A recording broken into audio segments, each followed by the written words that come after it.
What's happening, guys? It is Friday. What is happening? I'll move this up just a little bit, just a skosh right there. All right, cool. All right.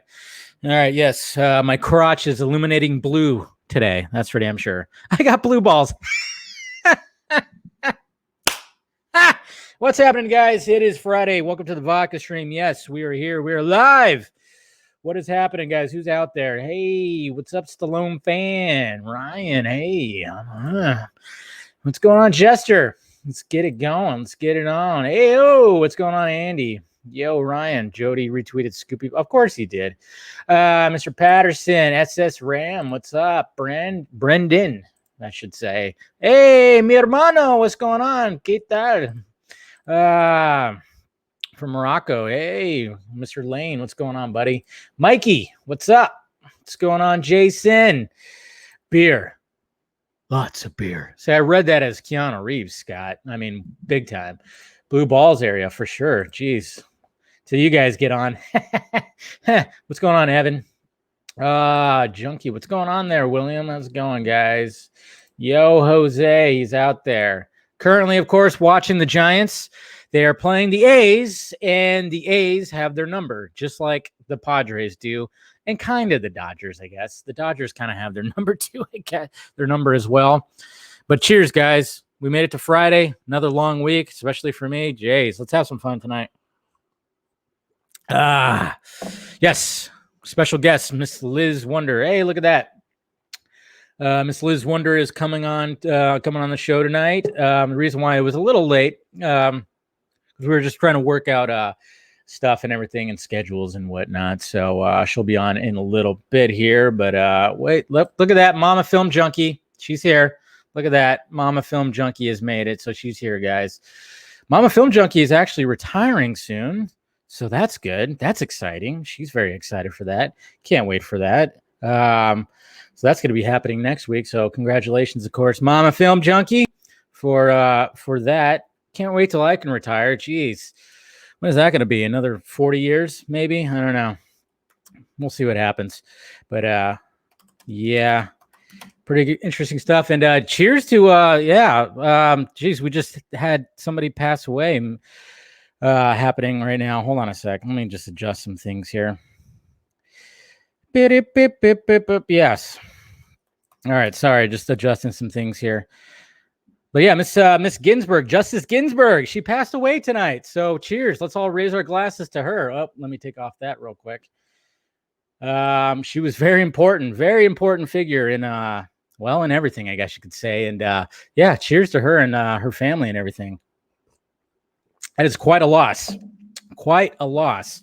So obviously the Twitter timeline is full of all that. And that's pretty crazy stuff. And it's going to get a little weird. It's going to get a little crazy, that's for sure, when it comes to the political spectrum. But you know what? Let all that be. We're not going to be talking about all that stuff tonight. We're going to be talking about, of course, nerdy stuff, cosplay, and Warner Brothers. What's going on over there? It is pretty outrageous and nutty over there. So, without further ado, I'm not going to talk too much long. I'm going to bring in my guest already. She's already backstage. So let's go ahead and bring her in a little bit. Let me go ahead and get the tweet ready. Let's try this. Okay. All right. Is that the right one? Nope. Don't want to tweet that one out. I always end up. One of these days I'm going to have an open thing where anybody who wants to join can join. But anyways, but yeah, let's have some fun tonight and everything. So let's get her in right now. Miss LisWonder, what is happening? What's up? You made it. I made it. Oh my guys, gosh. It's okay. This is not Gal Gadot, guys. This is actually definitely not Gal Gadot. Hey, let's face it. Some of those pictures that you have a stunning resemblance to Miss Gadot, I must say. So mostly it's like angles and makeup, and then the suit helps. The tiara helps.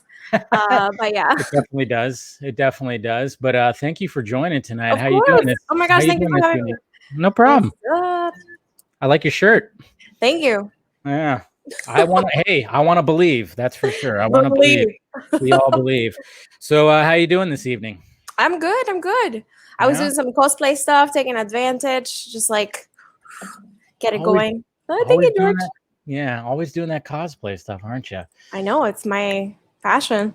Yeah, I mean, this is like probably what the third attempt that we try to get you on this thing. I know. I'm so sorry.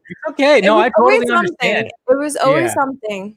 Yeah, no, I totally understand. I mean, that's your passion. That's what you do. That's what you have to do, you know? And so I'm just glad, yeah, we were able to squeeze in some time for it. I know it's late on your side because you're on the East Coast, yes, correct? It's 11:06. Yes. Where are you located exactly? What state? Miami, Florida. Right. I know, so Florida people are weird.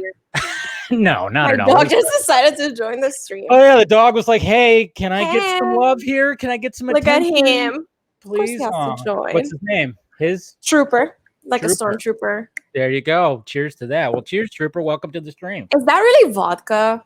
No way you go through all of that. I do. Hey, I take this seriously. Should I bring the lasso? Hey, if you want to. Yeah. I'm not gonna come. Yeah. This is definitely not vodka.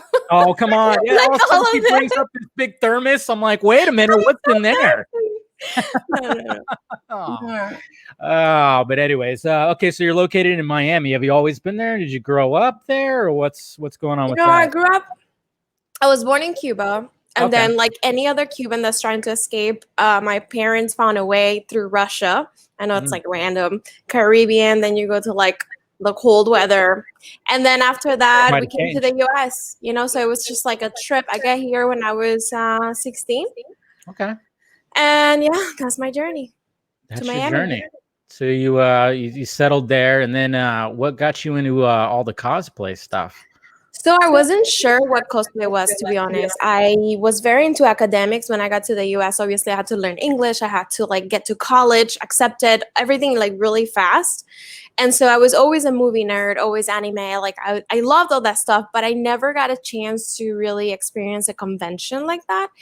And so I don't know what simp means, but just ignore that for right now. It's like a new word that came about. It's like not a bad thing. It's not a bad thing. It just means that you have fans that will worship the ground you walk on. Essentially, that's what it is. Okay, thank you. Yeah, sorry, I was just saying that. So, anyways, okay, so I was like super nerd, like loving it. I mean, Batman versus Superman. That was when I first noticed like Wonder Woman being a character that stick to me because of Gal's exotic look. So like I was always used to Wonder Woman being like the blue eyes, very like a certain way that she looked in the animated series and stuff and in the comics. And so after when I see like first of all like Man of Steel and then Batman vs Superman, when she comes in and she's like in between these two badass Batman and Superman, and they're both like, she with you? No, she with you? Like, who is she? And she's so elegant. Yeah. And then I just see like, I see someone that is like, wow, like I see myself there. You know what I mean? It's like that connection that happens. And I didn't think a lot about it. My dad was like, oh my gosh, you look like that lady. Like he's always telling me that. And that's it. That's where it lay. I always got Natalie Portman more of a lookalike than actually Gal Gadot. But anyways, after that, I went to San Diego for work, and I was like into the analytics and stuff, and I went to learn some things for my actual job. And I happened to go during San Diego Comicon, and when I went one of the nights, I of course went to party, and every bar was decorated in it. Like I remember this Dragon Ball bar. It was just Dragon Ball people, like Goku's everywhere, and I was like Vegeta's. I'm like, what's going on? This is so cool. Yeah, I'm home. And I'm like, this is super cool. Like everybody's in a good mood. Nobody judges you. Yeah. And I was just like, I let loose that night. And then the next day was the convention, but outside there was like a party going on, and so many people dressed up. And then Gal Gadot was actually at the convention, and I saw some Wonder Women walking around. I took some pictures, and they were like, oh my God, you should totally cosplay Wonder Woman. Like you look like her. And because I had short hair, and I was like, you know what? I told my best friend, I'm like, let's look up for the next convention in Florida and let's go. So my best friend, actually, she dressed up as Harley Quinn. I dressed up as Gal Gadot's Wonder Woman. And it was like a really cheapy costume that I wanted to have for Halloween, because it was just happening to be close to Halloween, like August. And I was like, if I buy it, I can get it for October. Yeah. and I had a blast. There was this little girl following me for 40 minutes around the convention, and every time I went to say hi, she would run away. I'm like, oh my gosh, I feel so bad. And that's when it started, the little bug, you know, and I'm like, what can I do with this that can be beneficial for others? And then I started doing like a campaign for an orphan, like not an orphanage, it's more like a foster care that has orphans and kids that their parents are in jail. And I was like, Christmas is coming. And so I decided to invest my bonus from work into getting a legit suit. I'm like, you know, I'm going to buy a suit. I'm going to just go all out and do, you know, beneficial things for the community as a way to donate time to help somebody. And after that, it was so rewarding. And we did, I started doing hospital visits, and then it just became like a thing. And then in conventions, I started meeting so many people. And wow, it was amazing. After that, it was just like, I couldn't stop. Well, that's awesome. I mean, and pretty much what like when you first did it, what year was that? Was that like right after Batman vs. Superman? Or? Yeah, 2018. Okay. So you haven't been doing it for that long, but no, I haven't. It just seems like, I mean, when you post like I saw recently, and I saw recently that after the Batman trailer came out, you already got right on top of like doing like heck yeah. Yeah, the Batwoman. You're like right on, you know, Catwoman and everything, and I was like, wow. It's fun. Yeah. It's fun to see something and experiment with makeup, experiment with transformation, and you know, looking up at things. And I have the greatest friends. Like we always. Oh wow! Yep, there's your Vero right there. Yeah, wow. Show the Vero off right there. You know, this is you and your husband right here, right? No. Oh no. Okay, I was about to say. I thought like okay, that was really. Amazing, okay. like weird that look like Steve and I look like Wonder. But doesn't your husband actually does cosplay too, right? Yeah, I mean, New York Comicon, he actually dressed up like the top as Batman with the cowl, and then he did Deadpool. But next year he's doing Ben Affleck's Batman, so we're in the process of doing that. So when it comes to like constructing some of the, you know, the costume stuff, like you said, you went all out and just got yourself a Wonder Woman costume. But like when it came to like Catwoman and everything, did you have to like just like, okay, I gotta construct something?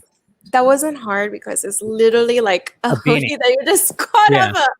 Which I like the idea of how raw it is. Like if you go as a thief, you're not gonna wear 1,000 things, you know what I mean? It's just like very basic beginnings, and she just took like the thief what is it, beanie, like ski mask with the little ears. I thought it was so awesome, and then that's why I got inspired to do it. I'm like, it's very unique. I mean, when I saw that in the trailer, I was like, yeah, that if this was like early Catwoman, she's not gonna have this crazy cowl going on, you know. I mean, even Batman, his costume is like, you know, it's constructed by, it's not going to be his finalized costume. That's true. No, it's year one. Like, I mean, it's the beginning of it. And so I'm assuming it gets just better and better.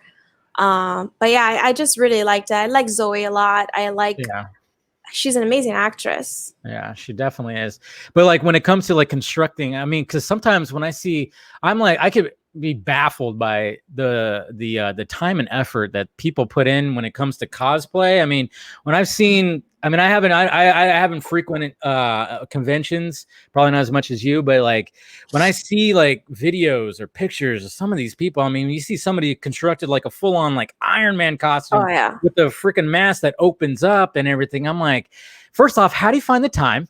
And then it's gotta cost like, you know, so with that stuff. I mean, there's different types of cosplay. So cosplay is costume play. So basically, you're just having fun dressing up. And so there's like the ones that wear, you know, from a bikini and you're a Pikachu, to the ones that create like the most complicated, crazy things with like electronics, fog, this monsters like coming, Diablo. Like I had like all these things that is like, how the heck? I'm literally like beginner learning to do like gauntlets. I did the little arm thing. I did, you know, tiara. capes or certain things that are very basic. But my suit that I got, the Wonder Woman one, like I said, I commissioned it from a cosmaker that he actually cosplay Man of Steel. Oh, And wow. he looks just like Cavill. I think it's crazy. And he makes great suits. And so I commissioned it from him, the Jeff X. And so I knew I needed something that's going to last for a long time. And it lasts me for like almost 2 years for all the community stuff and the conventions. So I'm getting 4 suits coming up in December. 4 suits. 4 that I've been saving for, that I just been like a good girl and like, I need to save for this. Yeah. But they're like, I mean, if I wear a suit that I make, literally will fall apart the neck, like in the con, at the con. I mean, I will get the likes. But no, but it will fall apart. It's something that I want to use at conventions often, and then for community stuff. And in Florida, it's really hot, so it has to be humid. it has to be a light material. At the same, it doesn't weigh anything. People think it weighs a lot, but it's like foam. It's so light. So I'm commissioning 4 suits. I'm doing the golden armor from the new movie. Ooh, nice. Yeah. And I'm doing the Linda Carter original suit. Wow. I'm doing the Themyscira training suit, which is the one that has like the one arm. Mm-hmm. And I'm doing the Wonder Woman 84 suit, which is more shiny. Yeah, it's brighter. Yeah, and I'm going to paint mine back to a darker, which is my favorite look. Yeah, you like the darker version. Almost like a leather. Yeah. Yeah, some people were kind of griping about like how the suit is a little brighter in Wonder Woman 84, but I'm like, you know what? It has to fit with the dynamic of the movie. I mean, it does take place in 1984, you know? I mean, I get very it. Colorful. Yeah, it's going to be very, I mean, we're in the 80s here. Everybody's going to be colorful. It's going to be like that, you know? So I know people always like to complain about everything, but like you going back to what you said, like when you construct your own costume, and I can imagine like being out on the floor, you know, you're out there for like hours and hours and it's hot, you know? So things are going to, have you ever had like emergencies, like wardrobe malfunctions and stuff that you just have to like take care of like right on the spot? Yeah, the gauntlet just breaks. And it was just breaking. One time I forgot this is a really funny story, but I forgot my shorts that go under the skirt. Yeah. And I had to like borrow my husband's briefs. I know this is TMI, but I was like, you need to give me this and go home and like get new stuff because I need to like go right now. And so it was funny. It was just really funny. And I remember one time, I had, oh my gosh, Rosario Dawson. She was about to sign my gauntlet that I actually made because I love the Justice League War movie and the Bloodlines. And so it broke like right before. And like things like that. Also, the glue of the skirt, it's the Velcro gets really, really hot when you're wearing it for a long time. So like my whole stomach is just like this line of stickiness. And it's not pretty, guys. It's not pretty. And then in Florida, my hair gets fizzy. It's just conventions are tricky. They're exhausting, but you have a lot of fun. Oh yeah, I mean, I'm sure the fun of it and the joy that you bring onto, like you said, you have this little girl like walking behind you, like oh my gosh, the little kids are the best. Yeah, I'm sure it's just with all the prep and all the stuff that you have to deal with during the actual con, where it's like, oh my god, like this is gonna fall apart, that's falling apart. I mean, it's all worth it when you see people just light up, especially kids light up when they see you. I'm sure they love it. Even adults light up. Yeah. They're like, oh my gosh, this is so cool. I mean, with anybody, you can dress up like, I don't know, like Peter Griffin, like, I don't know, like whatever. Nice. And people will just good like, there's always somebody that's going to be so excited to see you. Yeah. And that makes the whole day worth it. Like, it's like, oh my gosh, you made somebody's day. I remember I was Talia al Ghul for a convention. I was like, are you Black Widow? Are you Black Widow? I'm like, bro. No, come on. Like, how do you, like, I'm not even like red hair or blonde. Like, because I had the black outfit from the comic, from the comics. And finally, this guy like, oh my gosh, Talia al Ghul, I never You're see. like, thank you. He made my day. I'm like, this is why I cosplay, like, because he was so excited and he took pictures. It was really fun. That's funny, and they just automatically thought you were Black Widow. Just you're Black Widow, but why not have a red wig? Oh my god! I just went along. I'm like, I'm just a terrible Black Widow cosplayer, Yeah, so that's all. I just forgot the wig. I didn't care about. I forgot everything. The Black Widow belt. That's like her main look is like the red hair with the suit. It's like, come on, guys. Literally got that like 20 times. 20. I'm like, and you probably did. I mean, it's like, hey, do you see the Black Widow symbol on my belt buckle? No. It is what it is. Yeah, I know. Yeah, people. I mean, that's the thing. I mean, obviously, Marvel, when it comes to the movies, it's way more popular. But, but now with Wonder Woman now, like when Wonder Woman came out, like when you went and saw it, what were your initial thoughts when you walked out of the first Wonder Woman movie? Oh, it was beautiful. It was a beautiful story. I love Greek mythology and just the fact that, just to see this Themyscira, it's so visually inspiring. Like you're just on vacation. You're like, and then stuff happens, and then it's so emotional that No Man's Land scene is really iconic. And the movie theater, to see that, and it was just like, oh my gosh. And she's, of course, slow-mo always gets me. And it was just like walking slow. Like, it's just the whole mood. The whole movie, it's beautiful. And at the end, I cried. I was like, oh, it was just like a perfect movie from beginning to end, I think, in my opinion. That's I think you might be a little biased, but no, it's okay. No, it's fine. No. But when it comes to Batman vs Superman, you said that really that's what really struck a nerve with you when it came to the cosplay stuff and everything. What do you think, like when you walked out of that movie initially and you saw the theatrical version, what were your initial thoughts then? I liked it. I enjoyed the movie. Ben Affleck has always been a crush, and to see him as Batman, I was just like, simp. Yeah, use the word. You got it. I'm a simp for Ben Affleck. I am. Yes, there you go. Yeah. So I was just like, wow, it's so cool. And like, it's true. Every time I saw a movie, I always figure like, what happens to those people that Superman's always fighting, and like all these people are always fighting, and you see all these buildings breaking. And I'm like, I always thought that in the back of my head back then, like, somebody needs to make a movie about somebody being pissed because all this destruction. Yeah. And then that happened. And I was like, finally, exactly. Like, Wayne Enterprises and like all those people died. And, but then it's really cool to see how Lex manipulated everything, to see Lois Lane being such a badass character here portrayed. Like, she was pretty much the heart of the movie, in my opinion. If it wasn't for her, she wouldn't have found the staff. Like, she was like, mainly because of her, so many good things happened in the movie. So she was the key. It was funny because when I first saw the theatrical, I loved it, of course, because I'm a huge Batman fan, of course. And I wanted to, I've been, when that movie was announced, I just was covering it on my YouTube channel like crazy. I love Man of Steel, and it seemed like with Man of Steel, every time I watched it, I just loved it more and more. Exactly. And then when Batman vs Superman came out, it's like the theatrical came out. I had my gripes about it. They're too much. Like, it was almost convenient. But then when the Ultimate Edition came out, it was like, okay, yeah.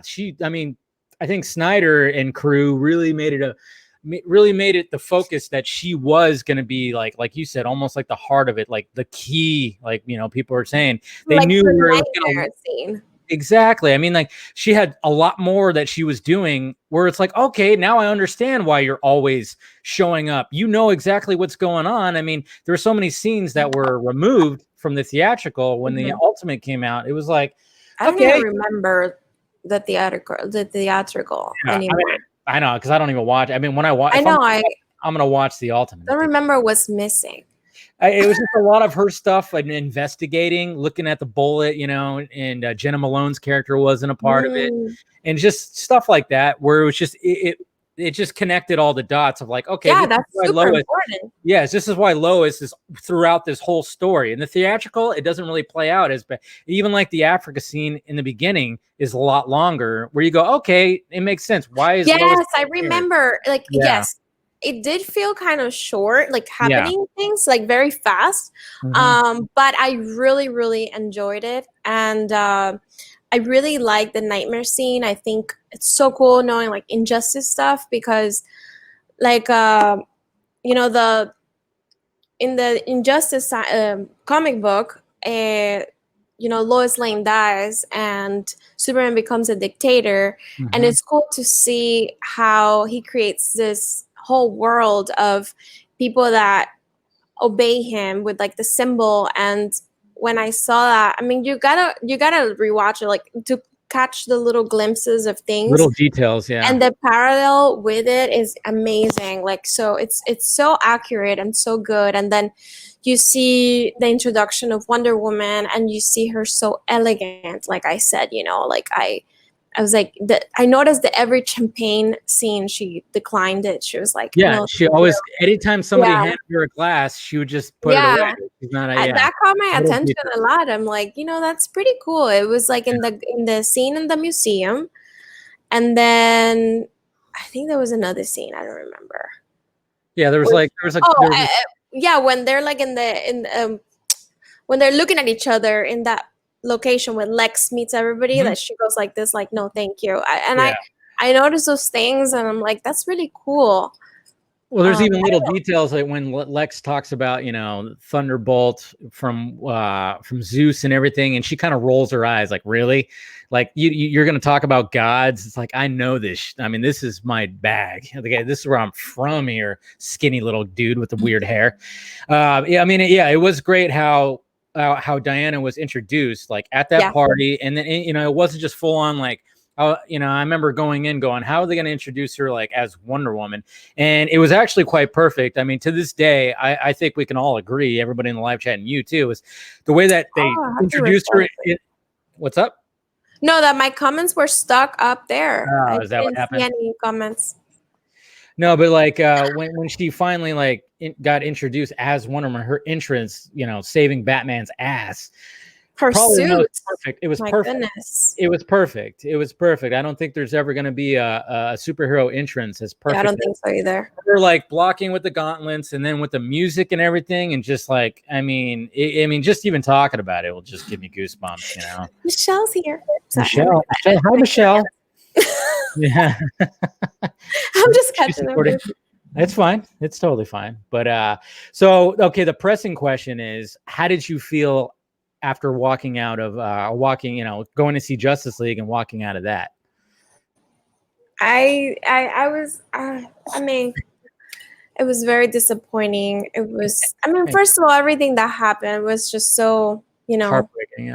Yeah, and so many things missing, like the Flash scene.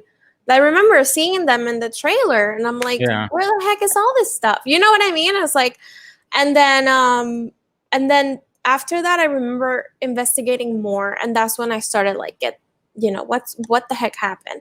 After getting in cosplay involved and loving the character of Wonder Woman more, and having Vero, I was like, I of course, who here hasn't joined Vero because of Zack Snyder? Of course, naturally. I follow him there because he was posting like some really cool stuff, and I've always liked his thing. Like I mean, 300, like Watchmen, like everything he's done is really cool. And I just thought they butchered his work, and seeing Wonder Woman on the floor, seeing her drink like whiskey, and I was like, what the heck is this? It wasn't nice. I mean, it was something to feed my need for seeing the Justice League United, because I love the cartoons. I mean, I love the Justice League. I love Jason Momoa. I was like, who doesn't? Ooh, Khal Drogo being Aquaman. It was super cool. I was like ready for so much, and then it was so little. And then I saw Steppenwolf, and I'm like, yuck. So it was just really bad. Really bad. Yeah. But I was like, Yeah, I mean, yeah, I mean, I'm with you. I mean, I think a lot of us kind of reacted the same way. It was like we knew that it was like. I mean, I remember I actually watched it on the Warner Brothers lot, like 4 days beforehand, and just walking out of there, I felt like I got punched in the gut. But at the same time, I'm like, I got to be positive about this. It was something. It was something. It was it was Justice League together. That's what was good. I mean, that's what I've been wanting to see. Yeah, but then it was just a weird thing. And then all of a sudden it just, with all the, not even like a week later, or maybe it was a week later. I can't even remember the timeline, but all of a sudden we're like, wait a minute, there's another movie out there. There's something else that we just didn't see the movie that we were supposed to see.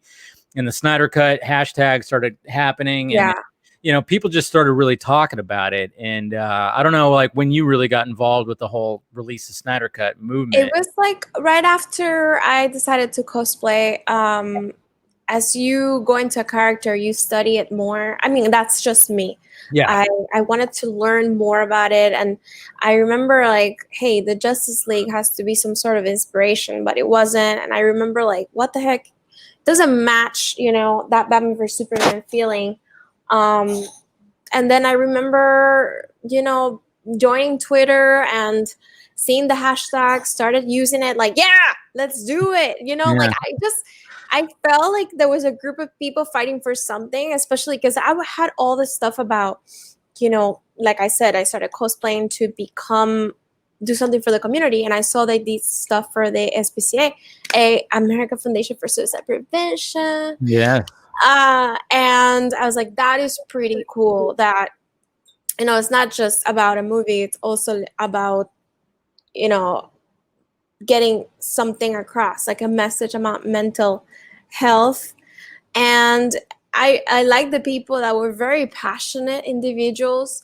I met them at conventions. I've seen them. I walked with the banner to the DC with Matt. And it was pretty cool. And then meeting Clay Enos, who is an incredible person. Oh, yeah. So sweet. Meeting one of Zach's friends, hearing their stories. I didn't want to ask. I didn't want to be so like, that's not my place, but it came by itself. Yeah.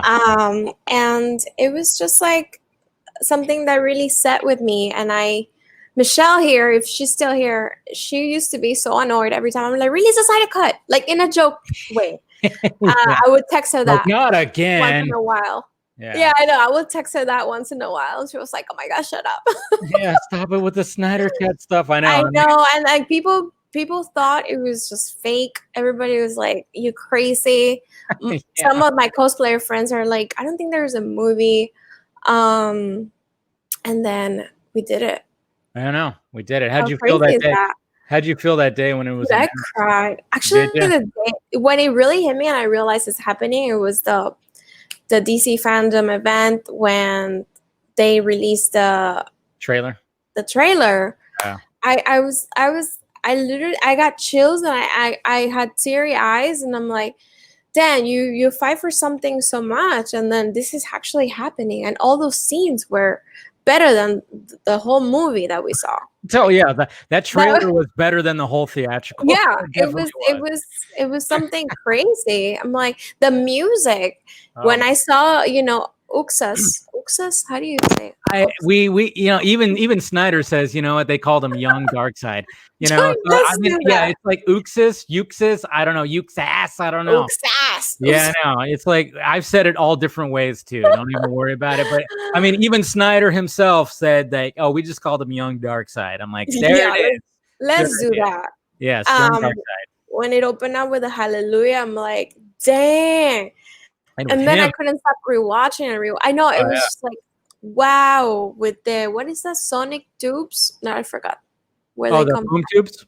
Boom tubes. Boom tubes, yeah. Almost, you got almost right. Boom tubes. Yeah.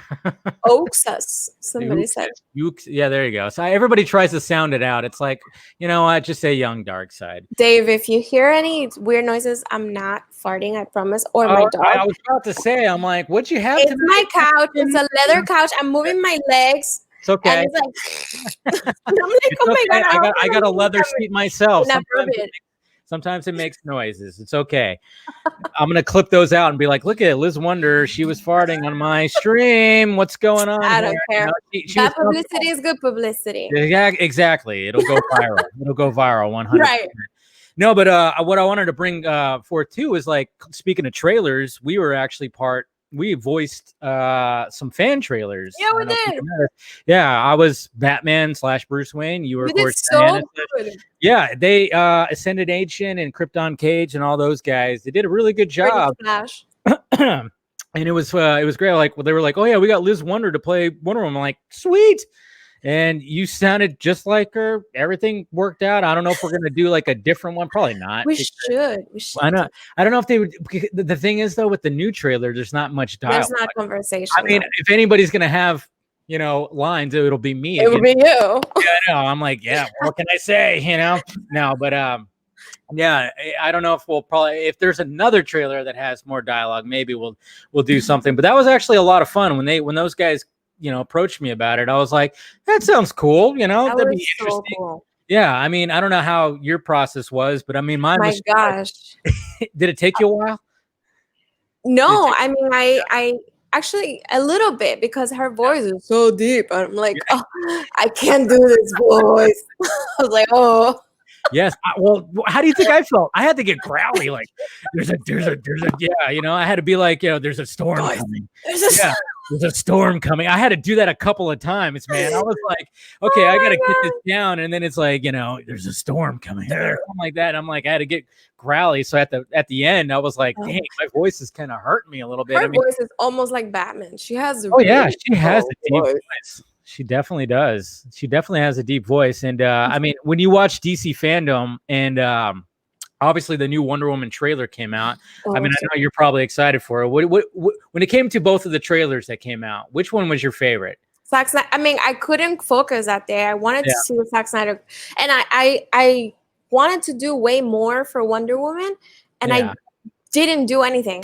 I was like, you know what? I mean, when it came so to much DC, going on. Yeah, when it came to DC FanDome, I almost felt bad for Wonder Woman 84 because it did get outshined by Zack Snyder's Justice League and the Batman. I mean, let's face it. I mean, it was like those trailers were like a little bit. Yeah, those trailers were just like blew minds. The thing is that they showed too much before, so it's kind of like the only addition was the cheetah. Yeah. Which we finally saw. But other than that, I mean, they can't give away anything else because it would be like the whole movie. Yeah. I mean, pretty much we know what's going on. Like she's like sad. She meets a friend. The friend steals something. Something goes wrong where she doesn't transform fully. Then she like wants to because everything is ripped off. She has the strength of Cheetah, but she's like suffering. Mm-hmm. And then she becomes Cheetah because Maxwell is like it's like I don't want to sound like I'm sorry. I don't want to sound. No.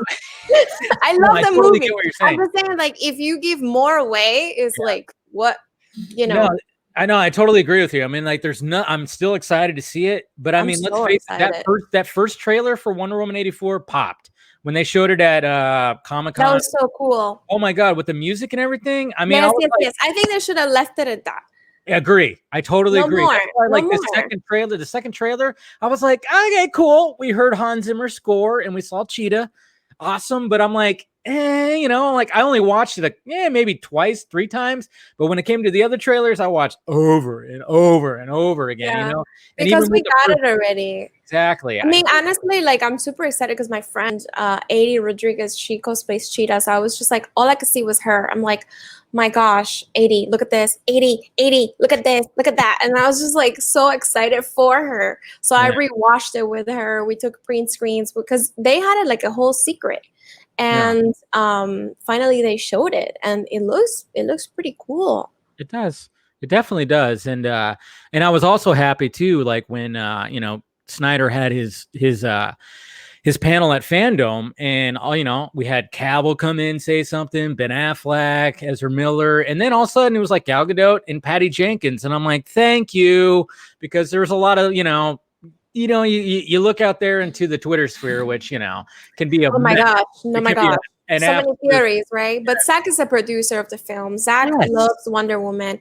yes, Deborah loves Wonder Woman, and uh-huh. he wrote pretty much like everything, like the whole story from the beginning. Set Like, it up. and I can tell you that because like his friend told me, like Zack pretty much created the whole concept of Wonder Woman, and he had, you know, ahead of himself of like Oh yeah, stories oh yeah, of he's what always it ahead of was, it. He- know. when it comes to Zack Snyder, it seems like, his movies are ahead of its time. I mean, I think even Christopher Nolan said that. I don't know if it was recently, but he talked about Watchmen and said, Zack Snyder. He said Snyder that movie was released too early. It was released at a time where like comic book Yes, movies I were saw like, that. yeah. That is I mean, true. it was It's that was true. around the It would time have where, been a like, hit right now. yeah. Well, that was around the time where Marvel was starting to, like, Iron Man, I don't even think had come out yet, but it was about to come out, and we were gonna get into this new era of comic book movies. Yes. So like if Watchmen were to come out, like, if it would have came out last year or the year before, like 2 years ago, a huge hit, because everybody would have wanted to take a break from the team up movie of, Marvel, because yes, we get it. It's popcorn. It's fun. It's ha ha he he. We like it. It's fine. But people crave something a little more adult. They do. Yeah, that's why The Boys is so popular right now. Jesus Christ. I love it. And people love that. And now people are getting more into the dark stuff. And so I think I agree with you. I think, Yeah. But whatever, you know what? It came when it had to come. And he's awesome. Yes, he totally is. He's totally so nice and humble, I Oh, wonder you don't what it even is know. to work with him. Like, how does he tell you did something wrong? I feel like he'll be like, hey, so, the scene that you did, like, he's so nice. Like, I want to hug him. Seriously, he'd probably be like, maybe if we, hey, we could try it like this. What if we, you do this, and he's probably moves his hands a lot. He pumps you up. And oh yeah, that's right? the thing. That's the thing. That's probably what he does. His energy probably pumps up like the actor and be like, to try to, like, hey, let's try it like this. Like, I almost wonder about that too. It's like, because he's not a combative person. People have said that time and time again. He's not a combative person, which kind of sucks, because sometimes you maybe you need a little bit of that, because look what happened with Justice League, and he kind of just, when it comes to all the reshoot stuff, I mean, he kind of, if he was a little bit more combative, what would have happened? But at the same time, it's like, no, but that's not Snyder's style. He wants to That's work. why everybody loves him. Yes, because he wants to work with you. He's passionate. He wants to work with you. He coaches you. He picked actors that, he gave them all a chance. Like, none of them were famous, except Amy Adams, per se. But, I mean, he gave everybody Henry Cavill, Gal, yes, Ray. He knows how to cast. He knows how to cast. And when it comes to for casting, Gal Gadot, first of all, I saw the short list of the other actresses, and it was kind of like and even with Gal, I was kind of like, I've only seen her in Fast. A lot of people were because she's very like a model, and but then I saw why, and it's because it was a woman that can look very what's that called, dangerous in like an elegant dress and in a suit. So like, she's tall. I mean, she's a real life Amazon, and she worked out, and she was pregnant for some of the film, and it's pretty cool to see that. I never doubted it per se. Like, I know some people were like, but I really was like, oh sure, give her a chance. Like I'm all for new actors. I am sick and tired of Hollywood repeating Matthew McConaughey. Like, it's the same people. It's like, Oscars is for you. Like, it's like the same type of, in my opinion. I think new people, new blood needs to keep coming and like showcasing their talents, That's anytime there's like fan casts out there for like certain characters, like, people do that with Green Lantern or somebody, and I'm like, let's not choose somebody. Let's not. No. Jon Stewart Green Lantern doesn't need to be Idris Elba.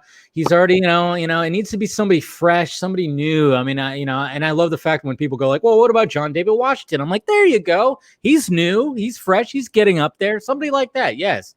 Do something like that. And that's what I loved about, when Snyder started casting his movie. I mean, Gal Gadot, like I said, at first I was like, well, I only know her from the Fast and Furious movies. we'll see what happens. And then she blew everybody away. And then of course when it came to Jason Momoa, that's the one I'm laughing about, because Aquaman was always like, for me, I was like, Aquaman is funny. It's like I wasn't really a fan of Aquaman, and then I'm like, Jason Momoa, Khal Drogo. I was just like imagining this like raw, strong, like, badass guy being Aquaman, and I'm like, but then he made Aquaman so much cooler. Yeah. Well, I think that was the only way that he had to do it, really, because it was like, okay, Aquaman has always been the butt of a joke. He's always been the butt of a joke. He talks to fish. He had the, and then it was like, how do you make this guy more, relevant, more of a badass? You cast Jason Momoa. I mean, there you go. You have a guy who loves the ocean. He's an extreme sports guy. He rock climbs. He's a badass. He's Hawaiian. It's like, yeah, that's perfect. I mean, when those rumors were coming about, it was like, yeah, that's how you make Aquaman, where he's not a joke. He's not a joke. So, you cast this guy who's like a big teddy bear. I mean, Jason Momoa, when he smiles, you're like, oh my God, this guy's just a big teddy bear. But when he shows I think like, oh my God, this guy is handsome. Yes. But when he shows his mean face, you don't want to be on the receiving end of that face. You really don't. So no crown for a king. Exactly. I remember Game of Thrones. Yeah, he died too early in that show. Did he? He died too. Yeah. You never seen Game of Thrones? I haven't gotten into it. Yes, I know. My nerd cred. But because you don't like it? Well, I think it's just because when it comes to me and the nerdy stuff, I'm all about the cape, shit, and all about the sci-fi futuristic stuff. But when it comes to dragons and medieval stuff, I don't jump on it real quick. But then when I do, I regret not doing it. So I already know when I jump onto the Game of Thrones thing, I'm gonna be like, why didn't I watch this? Oh my God. I know. Yes. I know. Everybody says that all the time. You're like, dude, you don't know what you're missing. I'm like, I know. I'll get to it. I swear. So, but yeah, with me, I know. See, there's even people in the chat right now that are like, what the hell, Mr. Amanda Colbert? I see you out there. You're like, what is going on? See? I mean, it's pretty cool. I mean, at the end, they messed it up, but I'm telling you, that's what people say. Was like, what? And seeing that on TV back then, the years when it started, I was like, wow, this is pretty raw, intense. I mean, and I think that's what a lot of people want. And how do you feel about Zack Snyder's Justice League being broken up into 4 different parts, like a miniseries? Are you digging that, or do you want to see it all? Huh? I'll take it. I mean, I want to see the full movie, obviously. Yeah. But I'm down for it because it's kind of cool to see what happens next week. Like, what are they gonna do?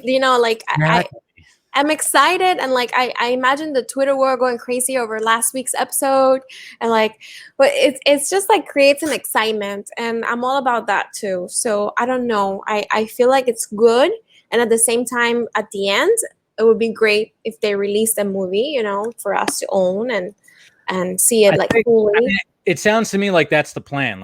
He was like, okay. I like him up for it. Yeah. It's like they're gonna release it in 4 parts, which I was like, that's totally killer, especially on a streaming service.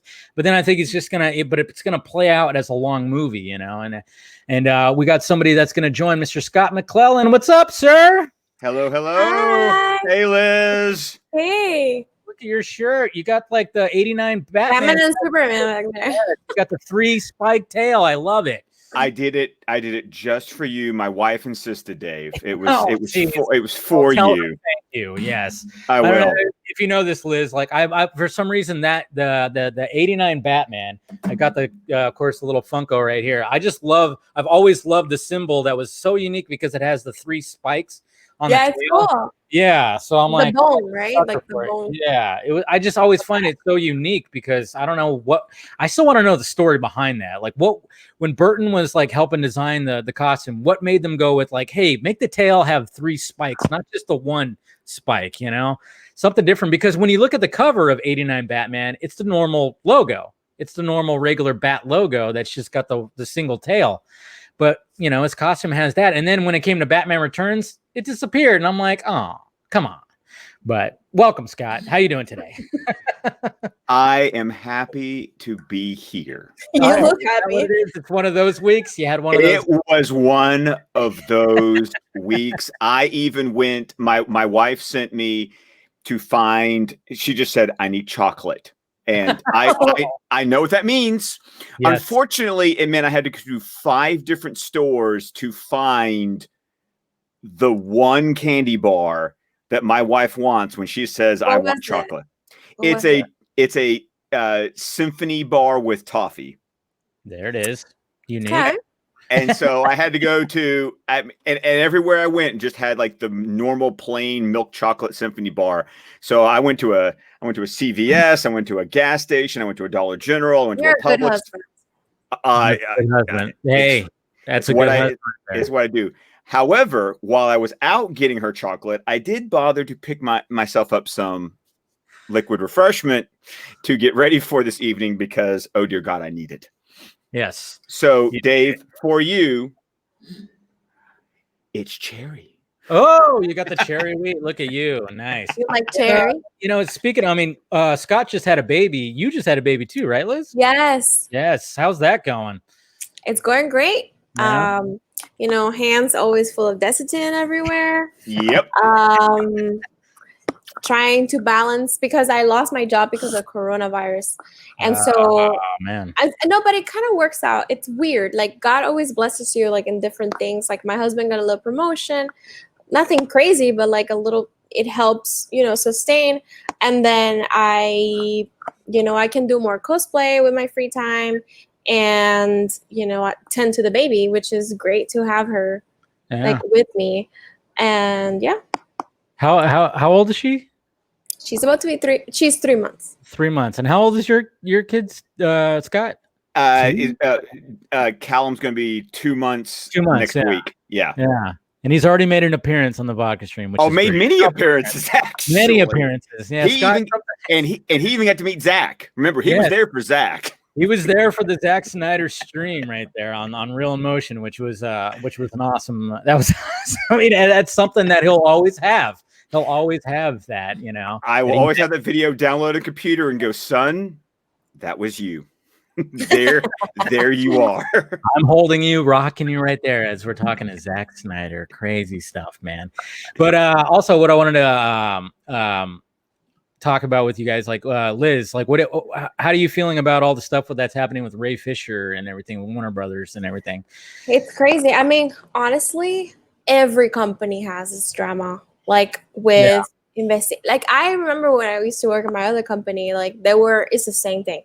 There was an internal investigation. It was like HR involved, but like they shouldn't be because they're trying to like cover something. And then they got a third, but this is entertainment industry. Yeah. So of course everything comes out to the air, and of course everybody has an opinion about it. And some sources say something, and then it's coming from Ray, who is an amazing person. Like I met him in person, and he's so sweet. He seems the like most sweet vegetarian person you're ever gonna meet. He seems like just a sweetheart. Like I would love to meet the guy. He's so kind. Like he should do a podcast because he just talks so smooth. I've hit him up. Hopefully I can get him on here and just shoot the shit, nothing, no pressure. No, when he went on Justice Con, he was so just relaxed. I want him to he needs to host like his own radio show. He's got that smooth, like just that voice. It's just like and those apps that you go to sleep. Yes. Like there's they read to you. Yes. Read me a story. Read me some cyborg comic books, please, Ray Fisher. But I personally, I was saying that I personally think it's just something that is such a, I don't even know how Warner Times, whatever it's called, Time Warner. 18, like all that is broken down. And I know that I believe in Jason Kilar. Mm-hmm. I think that he, so far, it's been a short time where a lot of things are happening, Josh, certain things that I've seen happening, that is changes, but changing takes time, and hopefully happen instant. And I know, and that's the thing, but I know Ray has a lot of support, and I know changes are happening. I see it, you know, starting with Zack Snyder Justice League, starting with DC FanDome. But it's just takes time, and it's something we have to be patient about and continue. Just like he's giving us information every couple of days of like how the status is going and this and that. But hopefully, you know, he just get solved whatever is happening internally, and that's my thought. Like, no, like I mean, with any big company, it's just it's all crazy. But I mean, like, he seems to have his stuff together, so you know, that's always good. But we got some more people that are going to be joining the panel here. We got Mr. Is this Stephen Colbert? Stephen Colbert's here. Is that Stephen? Hello. Colbert? I shaved. That's Stephen Colbert. Wait a minute. Did Stephen Colbert shave? What's going on? I did. Oh, wow. Where are your glasses, though? Oh, this is interesting. He got LASIK surgery too. Yeah, apparently. Thank you for the ensemble. cover, Scott. You're welcome, Amanda. What can I do for you? I mean, it's What's up, that's what I'm Amanda? here for. How you doing? That was funny. When I saw her like show up backstage, that was great. That was great. It was like, I think she said she was going to do that one. Yeah. I mean, you almost resemble your husband, but you know, hey, there we go. We got. Look at that. I can see over. Yeah. Yes, I can get closer to the mic. How's wow. it going, guys? How's It's like it going? ASMR over here. I know, pretty I much, need more of that. right? Everybody say You hi. look amazing for having a 3-month-old, by the way. You too, Scott. Whatever. Thank you so much. You look great, Liz. Thank you. I didn't have the baby. I completely. No, you didn't. How you guys doing today? What? Is our audio jack and everything up? Well, I think your audio is a little lower than hers because she's closer to the microphone, but you might want to put it in the middle. Since we're not on the headphones, I want to make sure we're not getting feedback on you guys. Oh no, we're good. I think you're good. we're good. How you guys doing today? Great. Good. Now they have to It's like share a the nice mic. mic. Now it's just Steven again. Yeah, yeah. You just cover her face. No, Amanda was, of course, part of the what was it? What was the stream called? Mayhem. Yes, Mayhem. You were Megan you the were- Nerd Queens and Megan the Nerd Queen. I Liz is know. gonna make some appearances. Girl, you Yes. got a baby. Last Tuesday was like insane. My husband had to stay extra time for work, and I was like, "Oh my god, girls, I can't make it." But it was just crazy. Like I was a couldn't like at the time. But I Yeah. think 11 o'clock works well. Everybody's sleeping, and I'm just like, okay, There you No, go. See? relax time. Friday Although night. I'm shot. There you go. There it is. I did so much cosplay today. It's like I had like 3 hours for myself, and I'm like, I'm gonna do this, I'm gonna do that, and do this. And then I did Black Canary, which is something that I wanted Oh, you to did do. Black Canary today. Yeah, finally. I was like, yes, finally get to do it with like a fan. I was like, give me the fan. And my AC broke, and I was just like, what the heck is going on? Okay, so Liz, I have to ask, which iteration of Black Yes, Canary? I was just about to ask that too. It's the one that she wears the black leather shirt, leather jacket with like the neck thing. and choker, yeah. The choker. Fishnets. Yeah.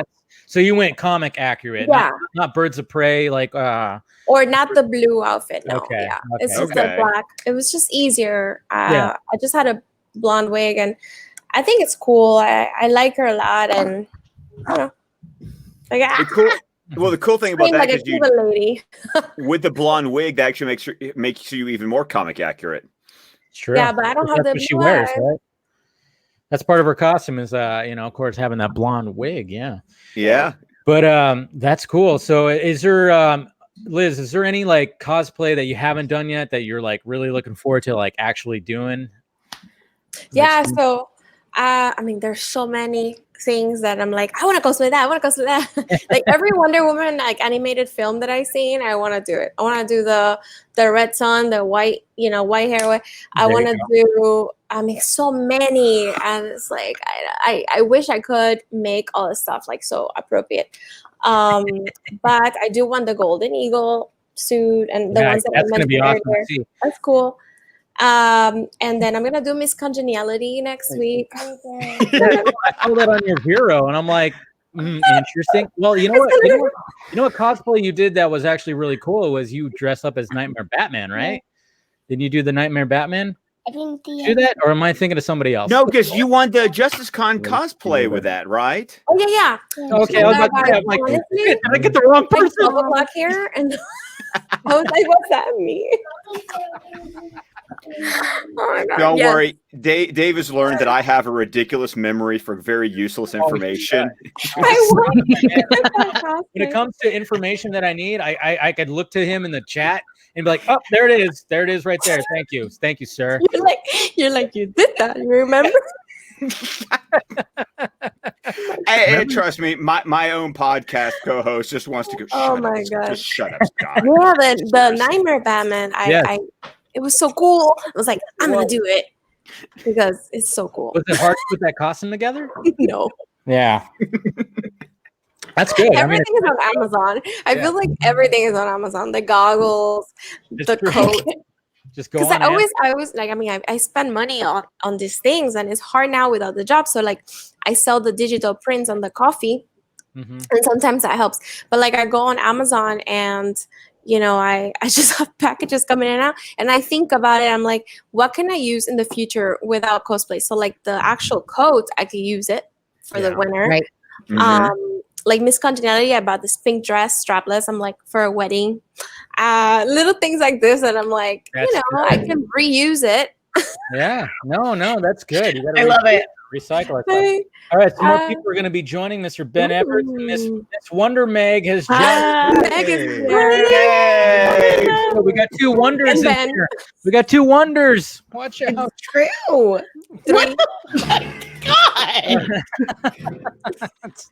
Oh, The name. I think he Being means adorable. the name, probably. yeah. Anyways, Meg, what's you were on happening, guys? Nick's show. Good I to see was. you. Right, you were You just jumped over. Yes, yeah, we just got done like a little bit ago, so Nice. Perfect timing. She made time for the vodka stream. I get it. It's Yeah. fine. Whatever. Had That is nothing to do with boring. me. What's going on, Mr. Everett? How you doing today, sir? Just listening. I'm just looking at Steven. This is a side of Steven that I've never seen before. I know, right? Yeah. Clean shaven. refreshing. LASIK. Yeah.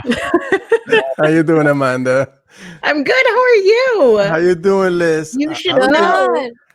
I don't I've think been Liz sending your remembers TikTok me. to everybody, Hold Ben. on. Let's Did I meet you at a Yes, con? you did. New York? Yes, you did. Yes, here you it did. is right here. I'm gonna pull it up right now. You actually had it on cue. Oh my god. Of course, man. I knew you were coming on. I was like, yes. Look at that. Yeah. Oh God. I remember you. What a beautiful picture of me. I bet she don't remember me. She do. Yeah, where was this at? Where was this at, guys? That was a New York Comic Con. By the Vera booth. Yes. There Correct. it is, by the Vera booth. Yeah, they had a Vero booth, and the day that I went just after Ray Fisher had left. I just missed him like by 5 minutes. You just missed it. Oh man, Yeah, just by 5 minutes. And like, oh crap. that's crazy, man. That sucks, man. I like it. We were just talking about how I mean, of course, we got Meg here, who's actually had conversations with Ray Fisher, but maybe one of When these is Meg days. gonna cosplay? I know we're all wondering that.